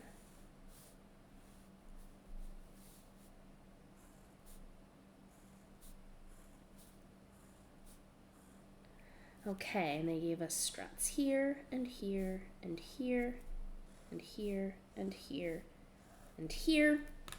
And we know that there are loads applied from the bottom. Now remember, this makes a difference. If the load's applied to the top, you can, or let's look at this one. If the load's applied to the top, you can intuitively see that that would be in compression. If you apply it at the bottom, you can see that these want to be in tension. So top or bottom makes a difference, okay? It doesn't change the loads that get over to the side, but it will have an impact on the internal loads within the truss. So we have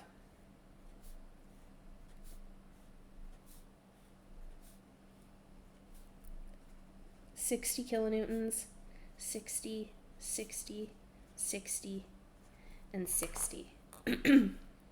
We know that this truss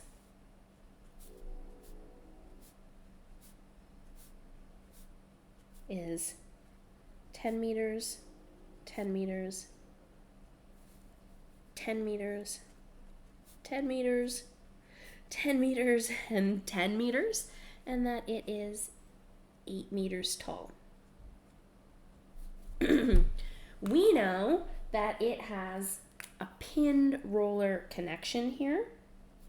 This wasn't drawn in originally, but it should be RX, RL, and RR. So the very first thing we need to do is figure out what the reactions are. What do you think? Which one of these is going to be bigger? We've got 60 kilonewtons at these 5 spots, and this is the middle of the truss. I'm going to guess that RR equals RL. That's my prediction. So let's go through and see what happens when we figure out the reactions. So actually, let's call this our free body diagram, and let's call this finding our reactions. So I'm just calling this my free body diagram, and I'm calling this finding my reactions. Okay, let's sum the forces in the x direction. That's easy enough. Rx equals 0. There could be an applied load there. It doesn't happen to be, So that's why our x equals 0. But if there was an applied load there, we'd need to do something with it. All right, let's sum the moments about RL, about the z-axis, with everything in that direction being positive. All right, so I'm putting a thumbtack right here. RL will be negated and Rx will be negated. All right, so 60 kilonewtons is spinning it in that direction. My thumb points into the page. That's negative. It looks like all of these are going to spin it in the negative direction, and that's going to spin it in the positive direction. Okay, so we've got minus 60 times 10, minus 60 times 20, minus 60 times 30, minus 60 times 40. So 10, 20, 30, 40, minus 60 times 50, plus RL, or RR, times 60 needs to equal 0. Let's figure this out. So 60, so all of that will go to the positive, go to the other side, and they'll become positive. So 60 times 10 plus 60 times 20 plus 60 times 30 plus 60 times 40 plus 60 times 50 equals 9,000 divided by 60.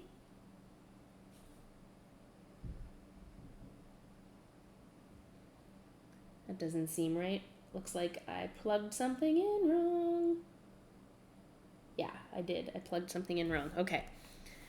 60 times 10 plus 60 times 20 plus 60 times 30 plus 60 times 40 plus 60 times 50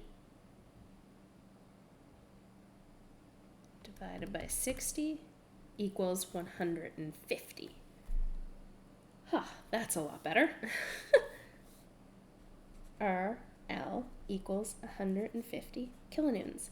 Let's just do a quick check. We had 1, 2, 3, 4, 5. 5 times 60 divided by 2. We guessed that it would be an equal distribution here. All right, let's sum. So that was RR. Let's sum our forces in the y direction with everything upwards being positive. Okay. We have RL going upwards, minus 60, minus 60, minus 60, minus 60, minus 60, plus RR, which we know is 150. We can rearrange this. So bring all the 60s over here. So 60 times 5 minus 150. Great. RL also equals 150 kilonewtons. So we know what it takes for this to be in equilibrium. Rx is 0, RL equals 150 kilonewtons, and RR equals 150 kilonewtons. The next thing we can do is find all of our internal forces. Is there anything particular about this truss that could make our life easy? If I did everything with this side, we've got 60, 60, and 60, 0, and 150. Or if I took this side, I've got 60, 60, 60, and 150, and 0. It looks like for this one, it's a mirror image of each other. So whatever happens on this side also has to happen on this side. That could make our life a little bit easier. Maybe we only solve everything on this side and know that it's a mirror image over here. So let's label all these. I'm going to use purple to label them all. A, B, C, D, E, F, G, H, I, J, K, L, M. And let's label our nodes. 0, 1, 2, 3, 4, 5, 6, and 7. Anything else you can think that might be handy for us to solve right now? I'm going to say solving this angle is going to be kind of handy for us. It looks like our dimensions are 10 by 8 for all of these. So let's solve for our angle of, that's 8 meters, and that's 10 meters, and we want to know what our angle is relative to the x-axis. Well, we know then that our angle is the tangent minus 1 of opposite over adjacent. So our angle is, tangent negative 1 of 8 divided by 10. Or our angle is 38.66 degrees. And so we know now that we can break down our x and y again and again relative to this angle. And that's going to make our life a lot easier when we start going through this process of doing method of sections. Okay. I am now also going to write out here A, B, C, D, E, F, G,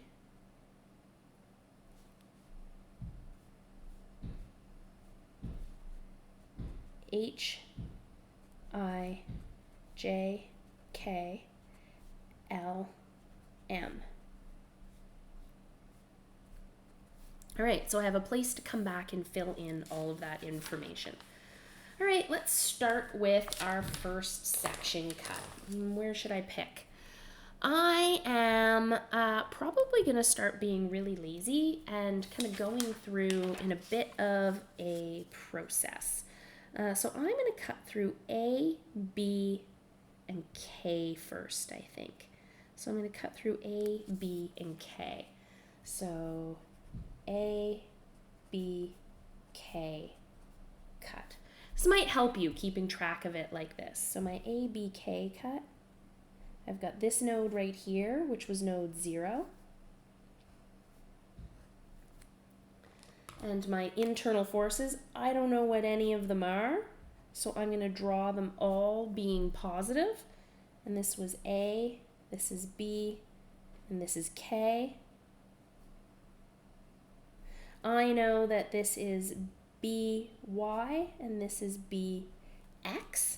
And I know that BY and BX can be related to B. All right?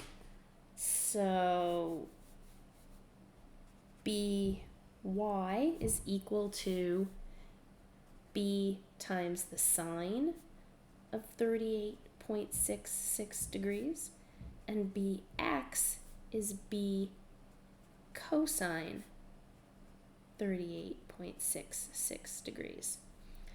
All right, doesn't look like we have anything we can spin about. Everything goes through that node. Let's sum our forces in the y direction, where everything upwards is positive. Okay, we've got A, we want everything to be 0. A is upwards, and BY is upwards. And BY is B sine 38.66 degrees equals 0. Two unknowns. That's not hugely helpful. Let's sum the forces in the x direction. Everything in that direction is positive. We've got BX going in the positive direction, which BX is B cos 38.66 degrees plus K equals 0. We have 2 equations and 3 unknowns. We have no place to spin about, because if we spin about here, B passes through it, K passes through it, and A passes through it. I screwed up. I forgot 150 kilonewtons right here. This also needs to add in 150 kilonewtons equals 0. So we actually can't go any further on this cut. That didn't seem like a great cut for us, but maybe we'll find some stuff that we can come back to. Normally, I don't start with that one as a first cut, or I pick something else that might make my life a little bit easier. I want to see what way I do it in these slides for you guys. Well, it looks like I mix it up a bunch in how I do it for you guys in the lecture slide. I like going through it a slightly different way and not perfectly following the method that I do in the slides. That way it gives you more than one kind of method to go about it. It's still the same process, but I might do it in a slightly different order, or I might pick slightly different cuts. I find that quite helpful for you guys. Okay, let's try, I'm going to cut through H, B, and K instead. So H, B, K, cut. I can feel my fever coming back, so I apologize, guys.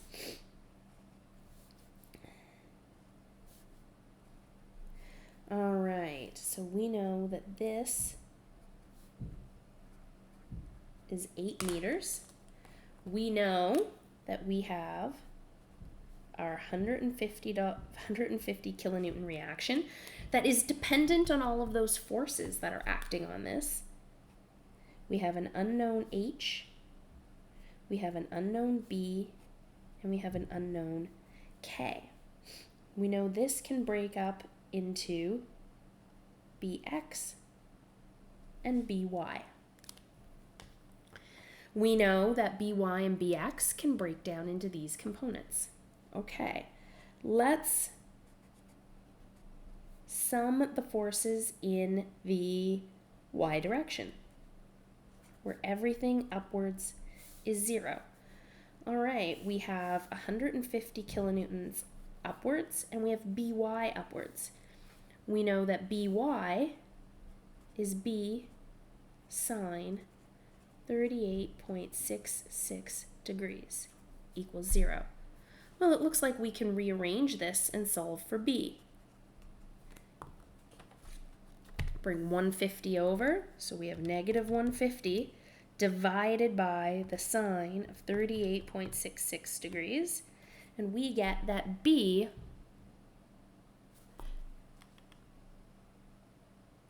equals minus 240.1 kilonewtons. I always assume everything's drawn in tension, so a negative number tells me that it's in compression. So B equals 240.1 kilonewtons in compression. Let's sum our forces in the, well,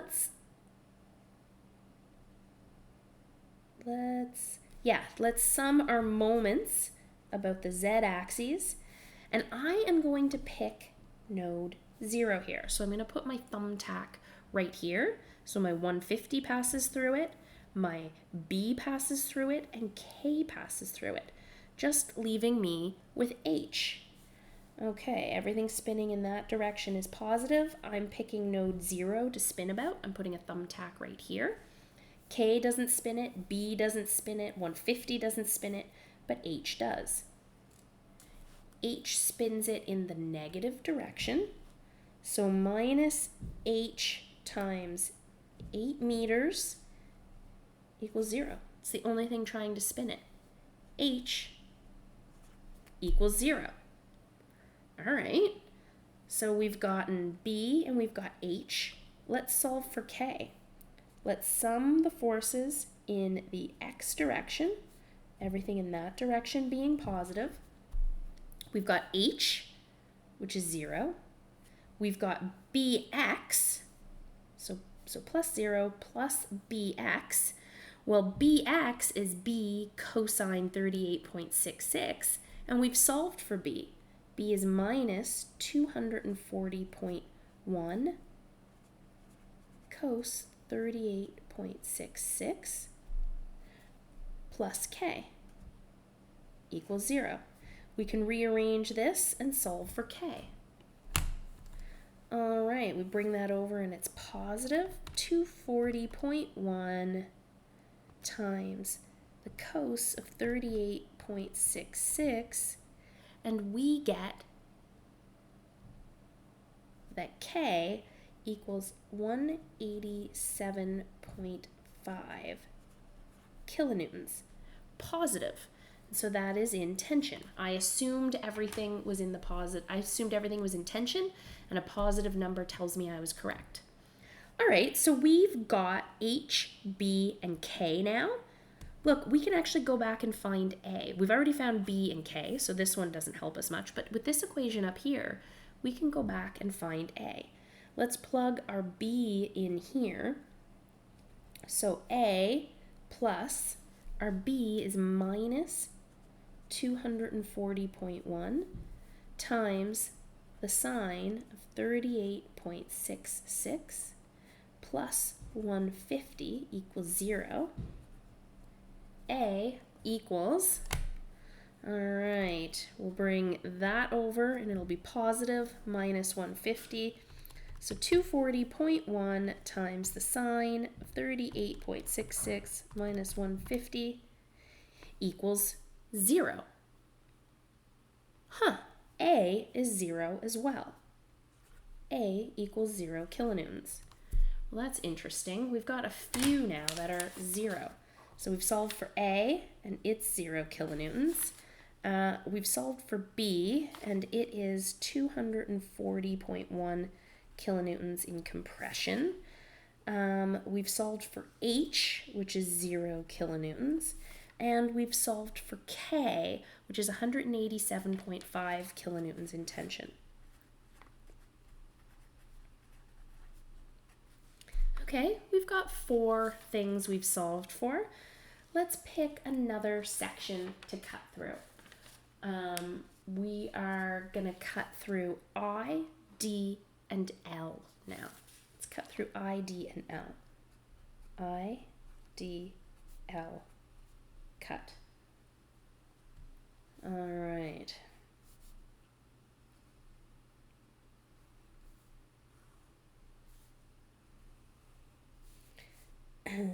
So this one also has a member like this. All right. We know we have a reaction here of 150 kilonewtons. We know we have an applied load here of 60 kilonewtons.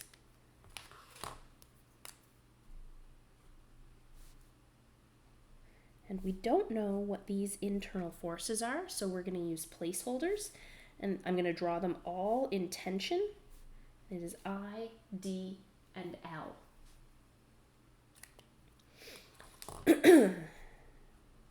This is 8 meters. And this is 10 meters. Okay, it looks like we're in a position that we can start to solve for some things here.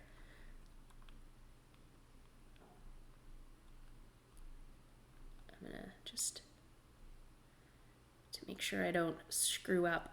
Okay, we know that we can break d into dx and dy, and we know from this good habit we've developed that dy is going to be d sine 38.66 degrees, and dx is going to be d cosine 38.66 degrees. Okay, so let's start summing some of these things up. I find it handy to draw this in. Dx and dy. All right, let's sum our forces in the y direction with upwards being positive. All right, we've got 150 upwards, 60 downwards, and we've got dy upwards, so plus dy, but dy is d sine 38.6. D sine 38.66 equals 0. We can rearrange this to solve for d. All right, bring 150 over and make it negative. Bring 60 over and make it positive. So we've got minus 150 plus 60. So we have minus 90 divided by the sine of 38.66. And we get minus 144.1 kilonewtons. We know that a negative number means we guessed wrong. I always guess that everything's in tension, so that means D is 144.1 kilonewtons in compression. Let's sum our moments about the z-axis. Everything spinning that direction is positive about a node. I am going to pick this node right here, which we labeled as node 2. All right, that means D doesn't cause a moment, L doesn't cause a moment, and 60 kilonewtons doesn't cause a moment. I'm left with 150 trying to spin it that way, and I trying to spin it that way. Both are trying to spin it in the same direction, which is negative. So I have minus 150 times 10 meters minus I times 8 meters equals 0. I equals, so I bring 150 over and make it positive, but then divide by negative 8. So 150 times 10 divided by 8 equals 187.5. Or negative, because that was a negative 8, minus 187.5 kilonewtons. A negative number means I guessed wrong, and I always guess everything's in tension. So I equals 187.5 kilonewtons in compression. We have one more thing we can solve for in this cut, and that's L. Let's sum our forces in the x direction, with everything in that direction being positive. Okay, we have I going in that direction, so plus I, but we've solved for I, and it is minus 187.5.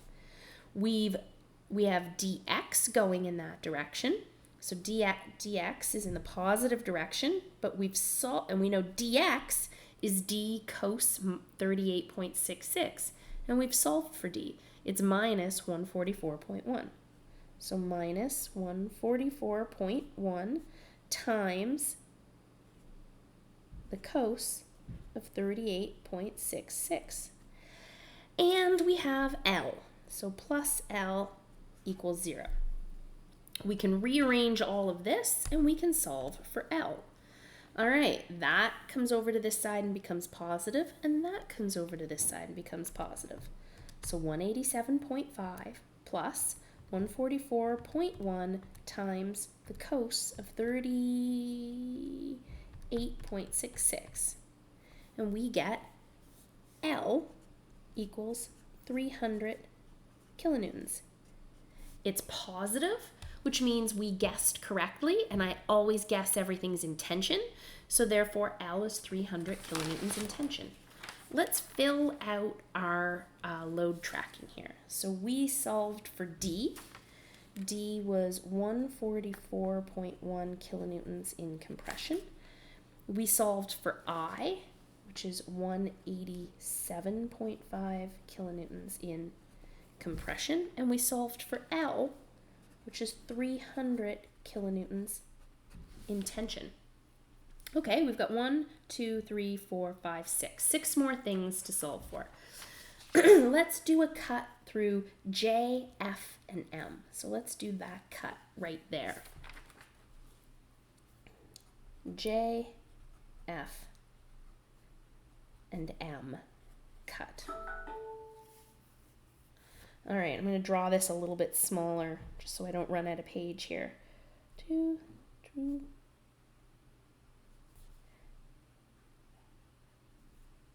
3.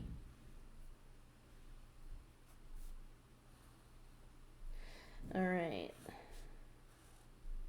And this one still has a diagonal in that direction. This is 8 meters tall.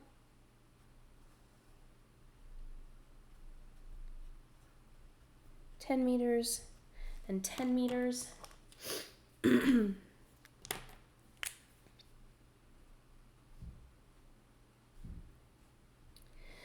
We have J, F, and M. F can be broken down into Fy and Fx. And we know we have 150 kilonewtons here. And we have applied loads of 60 and 60 kilonewtons. Okay, there's our partial free body diagram of this section cut. We know that Fy equals F times the sine of 38.66, and that Fx equals F times the cosine of 38.66. Let's sum our forces. I know it's funny that we're using an F as a placeholder. Sometimes people might not bother using F. I'm trusting that you guys understand that when I'm saying the sum of all the forces, it's different than the label for member F. All right, so sum all the forces in the y direction with everything upwards being positive. We've got 150 going upwards, minus 60, minus 60, plus Fy. So plus Fy, but Fy is F times the sine of 38.66 equals 0. 1, 2, 3, 4. Those are the only things going in the y direction. We can rearrange this and solve for F. So we'll bring 150 over and make it negative. We add 60, we add 60, and then we divide by the sine of 38.66. And we end up with, I'm just going to check to make sure I'm not doing any math wrong.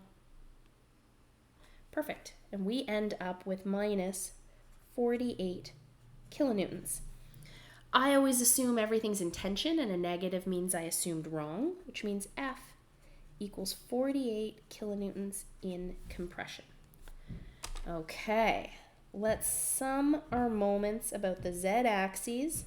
Everything in that direction is positive, and I'm going to pick node 4 here to spin this about. So I'm putting my thumbtack right here. That means F passes through it. If it doesn't have an eccentricity, it doesn't cause it to spin. M passes through it, and this 60 passes through it.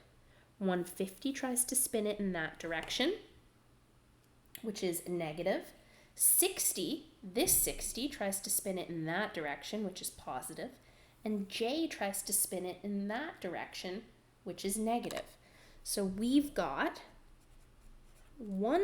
minus 150 times 20. We've got plus 60 times 10, because it's 10 meters away, minus J times 8 equals 0. We can rearrange this to solve for J. Okay, that comes over and becomes positive minus 60 times 10. So we've got 150 times 20 minus 60 times 10 divided by 8. We get that J equals 300 kilonewtons.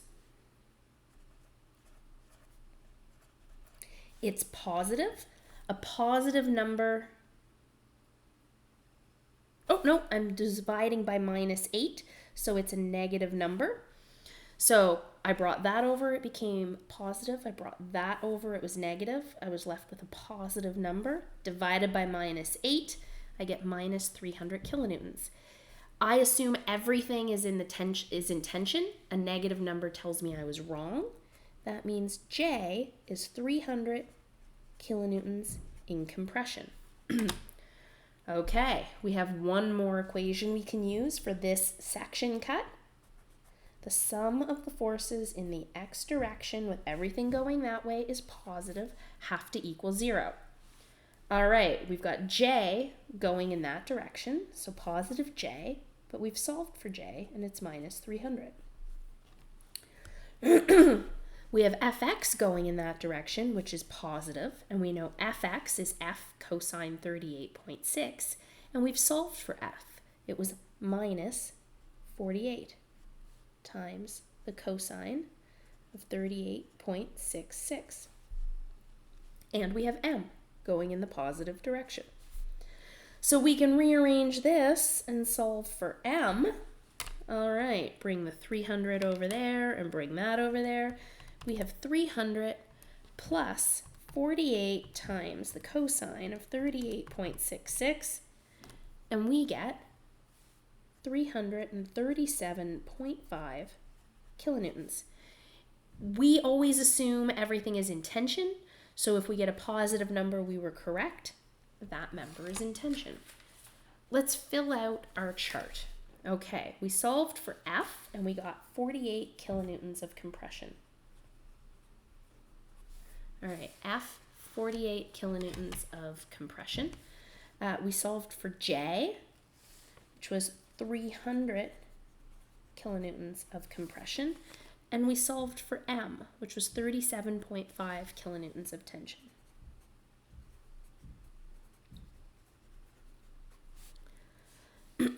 Okay, we still have C, E, and G to solve for.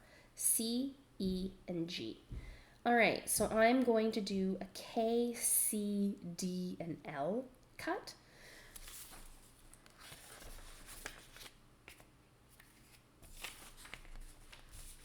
So let's do a small little cut here.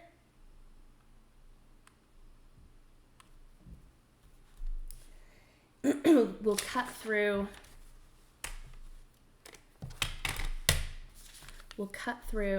K, C, D, and L. So K, C, D, and L. Cut. All right, so here's our node. We've got C, we've got D, we've got L, and we've got K. We've got 60 kilonewtons downward.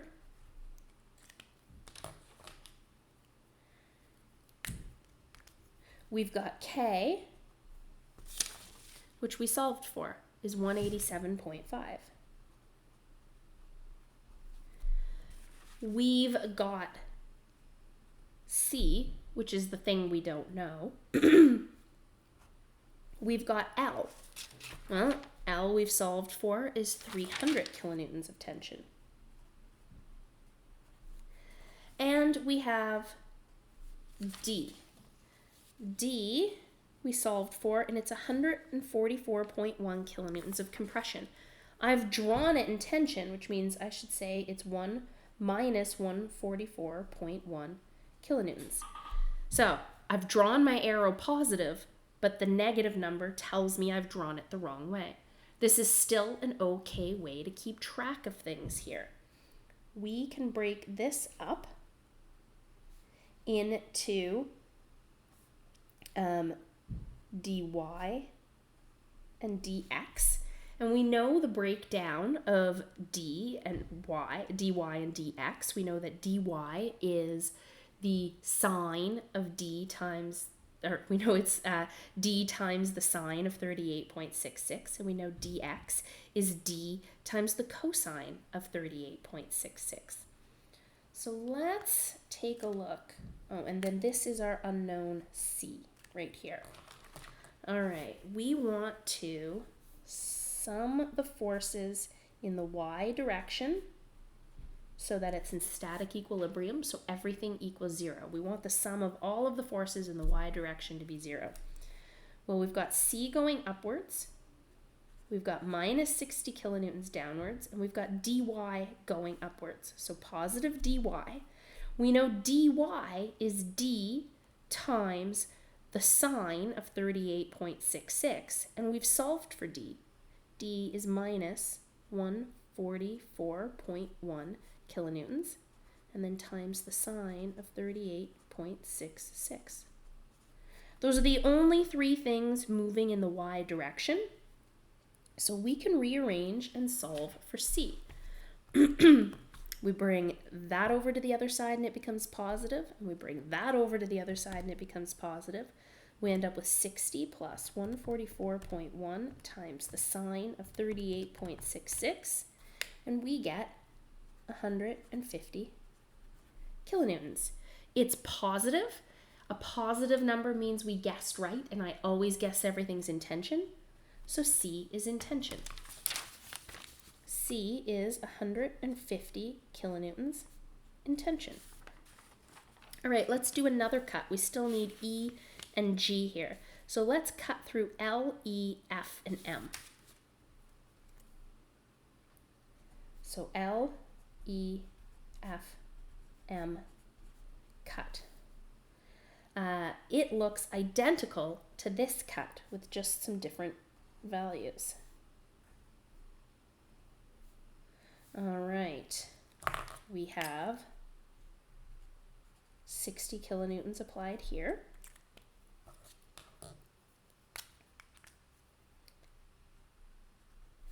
This is our unknown E. This is L, which we know is 300 kilonewtons of tension. So we've drawn it in tension. That's perfect. I'm going to draw everything in tension. This is M. We know that M is 337.5 kilonewtons of tension. 337.5. And then this is F. F, we have found, is 48 kilonewtons of compression. So minus 48 kilonewtons. We know that this can break down into Fy and Fx. Let's sum our forces in the y direction with everything upwards being positive. We have E going upwards. We have 60 kilonewtons going downwards. And then we have our Fy component going upwards. We know Fy is F times the sine of 38.66. And F, we know, is minus 48.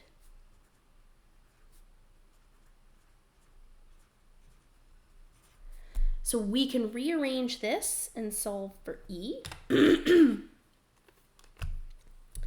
All right, we end up with 60 plus 48 times the sine of 38.66, and we get E equals 90 kilonewtons. It's positive, and so a positive number means we were right when we guessed that it's in tension.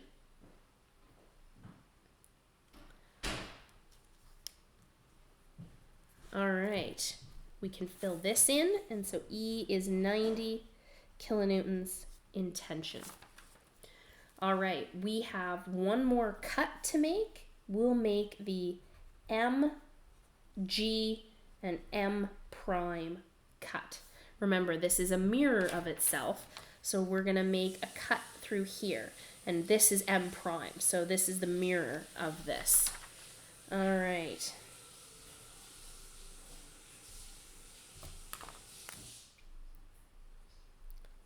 This is G, this is M, this is M prime, and we know we have 60 kilonewtons applied at the bottom, at every node on the bottom chord. Well, I'm not even going to bother to fill these in. Look at this. Sum of the forces in the y direction equals 0, with everything upwards being positive. G minus 60 equals 0. G equals 60 kilonewtons. It's positive. Anything with a positive value means we guessed right, and I always guess everything's in tension. So we can come back here and infill that. Okay. Let's take a look at what we can do with this information here. All right, I'm going to turn this back up to me. I feel like I've been recording this lecture for hours. I'm sure you guys feel like you've been listening to it for hours, but okay.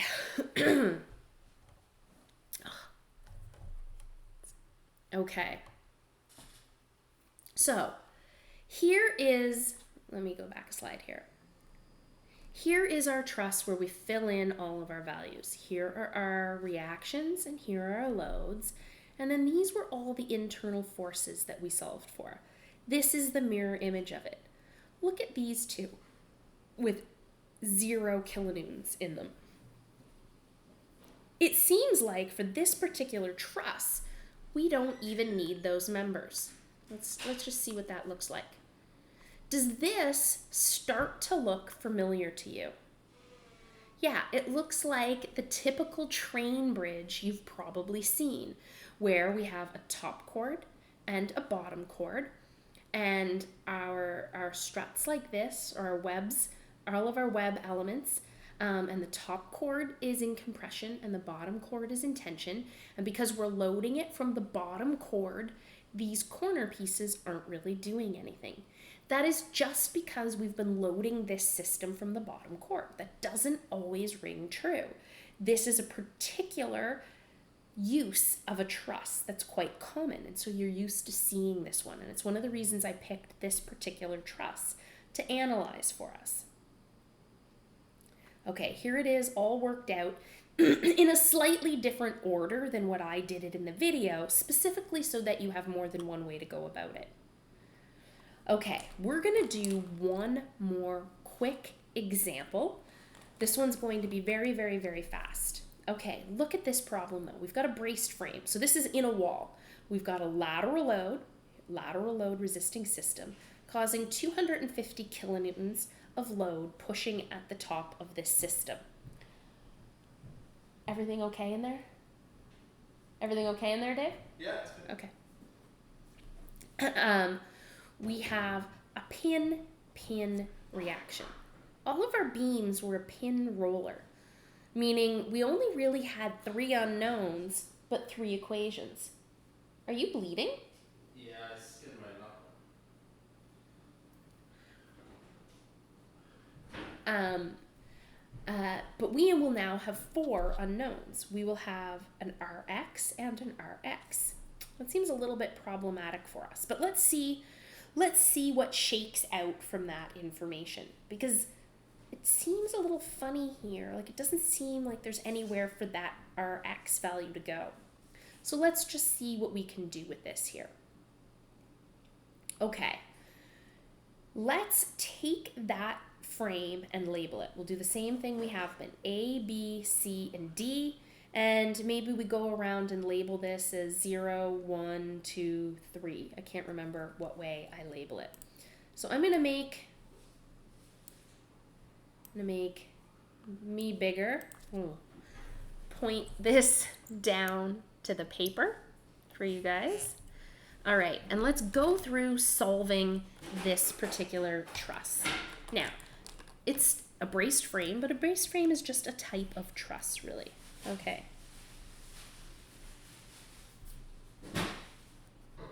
Braced frame.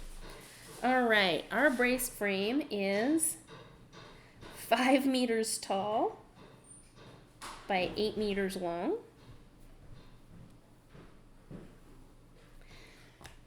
So we know that this is 5 meters. And we know that this is 8 meters. We know that we have reactions like this, because it's a pin-pin condition. So we're going to call this left X and left Y and right X and right Y. And we had an applied load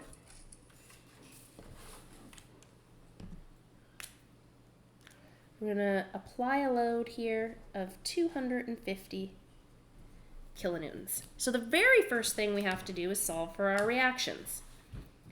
Okay, let's start by, let's solve for our reactions here. All right, let's sum our forces in the y direction with everything upwards being positive. Well, we've got Ly plus Ry equals 0. We've only got Ly and Ry going up, which really seems to tell us that Ly equals negative Ry. Okay, that seems like something. Let's sum our forces in the x direction. Everything in that direction being positive. We've got Lx plus Rx minus 250 equals 0. Well, that doesn't help us a whole lot. Let's sum our moments about the z-axes, and I am going to pick my usual spot right here. I'm going to call that node 0 equals 0. So Ly goes through it, Lx goes through it, Rx goes through it, leaving me with Ry and 250 kilonewtons. So 250 kilonewtons spins it in the positive direction, and Ry spins it in the positive direction. All right, so 250 kilonewtons, so plus 250 times 5 meters plus Ry times 8 meters equals 0. I can rearrange this, and Ry equals, bring this over, it becomes negative, so minus 250 times 5 divided by 8 equals minus 156.25 kilonewtons. So it seems like Ry needs to hold this truss down. Well, that makes sense. It seems like as 250 tries to do that, we would need to hold this down to stop it from spinning. So that seems to make sense to us. We can now plug this in, and Ly equals minus Ry, and Ry is minus, Ly equals 156.25 kilonewtons. Okay, so as it tries to tip it this way, it looks like we've got a moment couple here. That seems handy, but we're still a little bit stuck on this Lx plus Rx minus 250. We have too many unknowns. Let's start with the method of sections, and I'm going to start with a funny one. Let's start with cut. Well, actually, let's label this. Let's call it A, B, C, D, 1, 2, 0, 1, 2, and 3. Let's cut through A and D. So let's do an AD cut. So let's cut through there. We've got A and D. I'm going to guess that everything's in tension.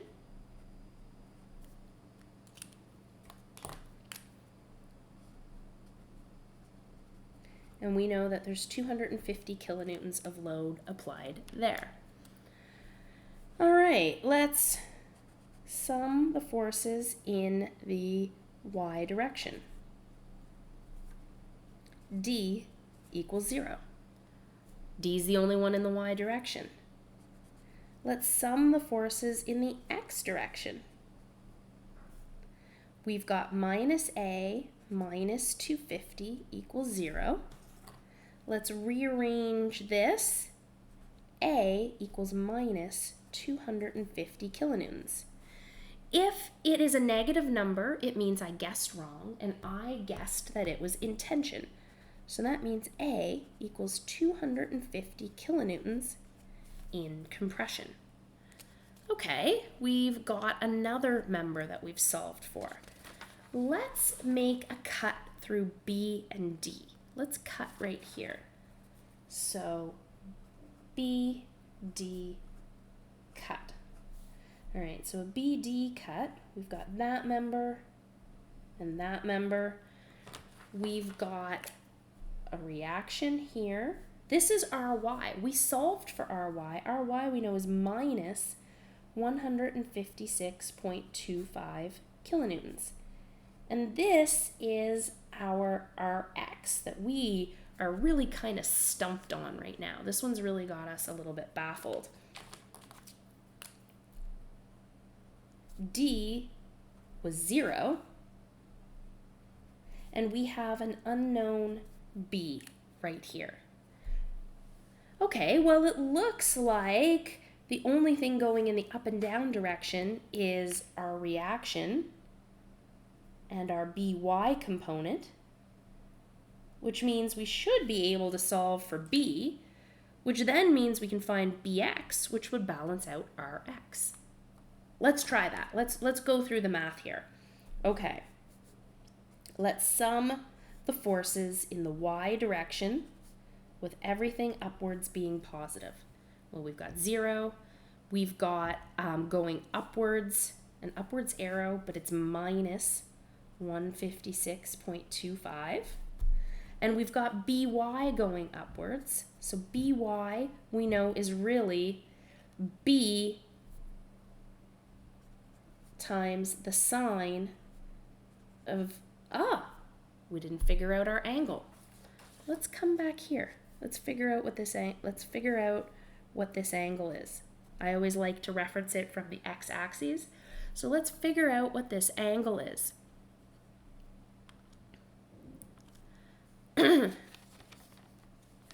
So we want to figure out what that angle is. I don't know what angle to use right here. We have, where's a good place to write this where I'm not going to make a huge mess? Okay. This is 5. This is 8. Our angle is tan minus 1 of opposite over adjacent. Our angle is the inverse tangent of 5 divided by 8, or 32 degrees. Okay, so that means my by is b sine 32 degrees. Those are my only things in the y-axis. So let's sum these up and we can solve for b. Okay, this is negative. It comes over to the other side and it's positive, divided by the sine of 32. So 156.25 divided by the sine of 32 degrees gives me 294. I'm just gonna round it up to the 295 kilonewtons. It's positive. If I guessed something was in tension, the positive tells me I guessed right. So B is in tension. So we now have solved for D, A, and B. We still need to solve what these Rx and Lx are, and C. But look at this. Sum of the forces in the x direction equals 0. Rx is going in the positive direction, and Bx is going in the negative direction. It's going in that direction. And Bx is b times the cosine of 32 degrees, and I know what b is. It's 295. So b times the cosine of 32 degrees, I can solve for Rx. Bring that over. 295 times the cosine of 32 degrees equals 250 kilonewtons. Let's come back here to this. Lx then is 250 minus 250, or 0. Lx is 0. If we had known, if we had used our intuition, we could have told ourselves that Lx was 0. There is nothing here that can actually resist that load in that direction. There's nowhere for it to go. There has to be a member for it to go somewhere. Okay, so now we've got all of our reactions and we've got all of our members except for C. So let's make a cut through C. So C cut. All right, here's member C. There's member C. We know that Lx is 0 and we know that Ly was 156.25. So the sum of all the forces in the y direction, with everything upwards being positive, we have 156.25 upwards plus c equals 0. We rearrange this, and c equals minus 156.25 kilonewtons. We know that a negative tells us we guessed wrong, and I always guess everything in tension, meaning c equals 156.25 kilonewtons in compression. Okay, I know that that was a lot of math today. Here's the thing that I really want to show you. All right, if we have all of these axial loads, maybe there is a handy way to draw them where we can see them at a glance. So after we've calculated them is one thing. Looking at, for this, looking at this chart of loads doesn't really help us all that much. What we do now is something called an axial force diagram. So axial force diagrams show the force at any given point on a member. Well, on a normal column, you've got 200 kilonewtons acting downwards, and you know that you've got a reaction here of 200 kilonewtons pointing upwards. If you had done method of sections somewhere along here, you would see, if I put an imaginary axial load tension force here, you would see that it would turn out to be 200 kilonewtons in compression. Meaning that I am saying that anywhere along this column has 200 kilonewtons of axial load. And we would draw it like this. Doesn't seem that handy here. Here's where it starts to get helpful. What if I have a multi-story column? At level 3, it picks up 200 kilonewtons. At level 2, it picks up 300 kilonewtons. And then all of that load comes down here to this support. So this portion of it is supporting the 300 kilonewtons and the 200 kilonewtons. So this part, from here to here, is supporting 200 kilonewtons. From here to here is supporting 500 kilonewtons. And this is how we would draw it. This portion is not 300 kilonewtons. It's the 200 kilonewtons plus the 300 kilonewtons. And so these are a handy way of quickly looking at what our axial loads are. Now, normally I'm going to say this, and you will have to do this in your project. You would draw an axial force diagram of all the members. It's really hard to draw it in a slideshow, so I am just showing the top and bottom chord of truss 1 here. These were all of our axial loads in the top chord and the axial loads in our bottom chord. You can see that I've hatched compression and tension differently because it has a very important meaning. Whether something's in compression or whether something's in tension has a really big impact on our design next year when we get into structures 2. So knowing tension versus compression is vital. So I strongly recommend hatching them differently. Here is our axial force diagram for our truss. This member here had no load in it. This one had 250 kilonewtons of compression. This had 295 kilonewtons of tension, and this had 156.25 kilonewtons of compression.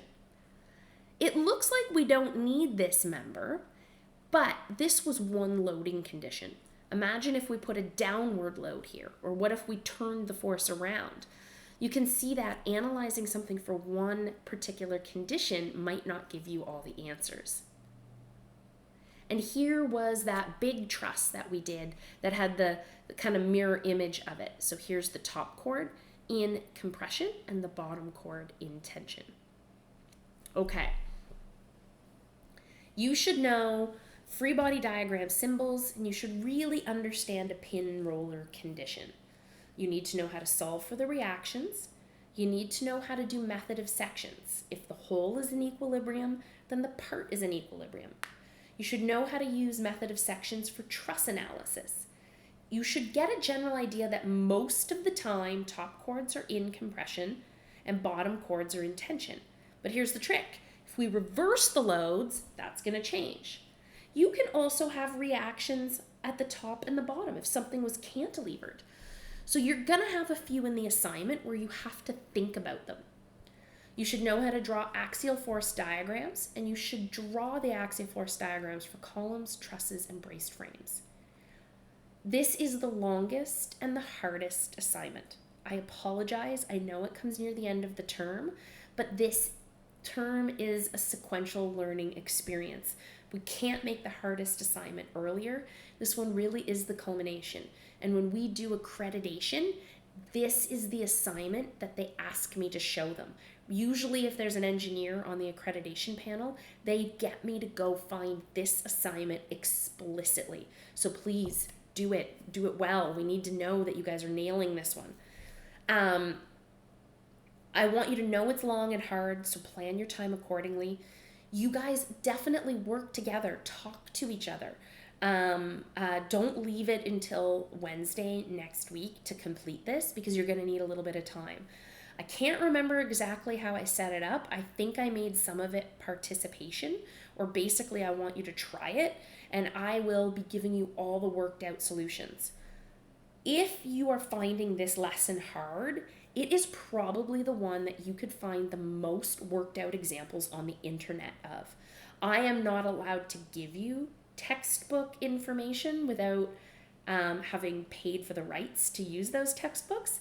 That said, you guys can easily Google truss analysis method of sections if it's something you would prefer to do more work on.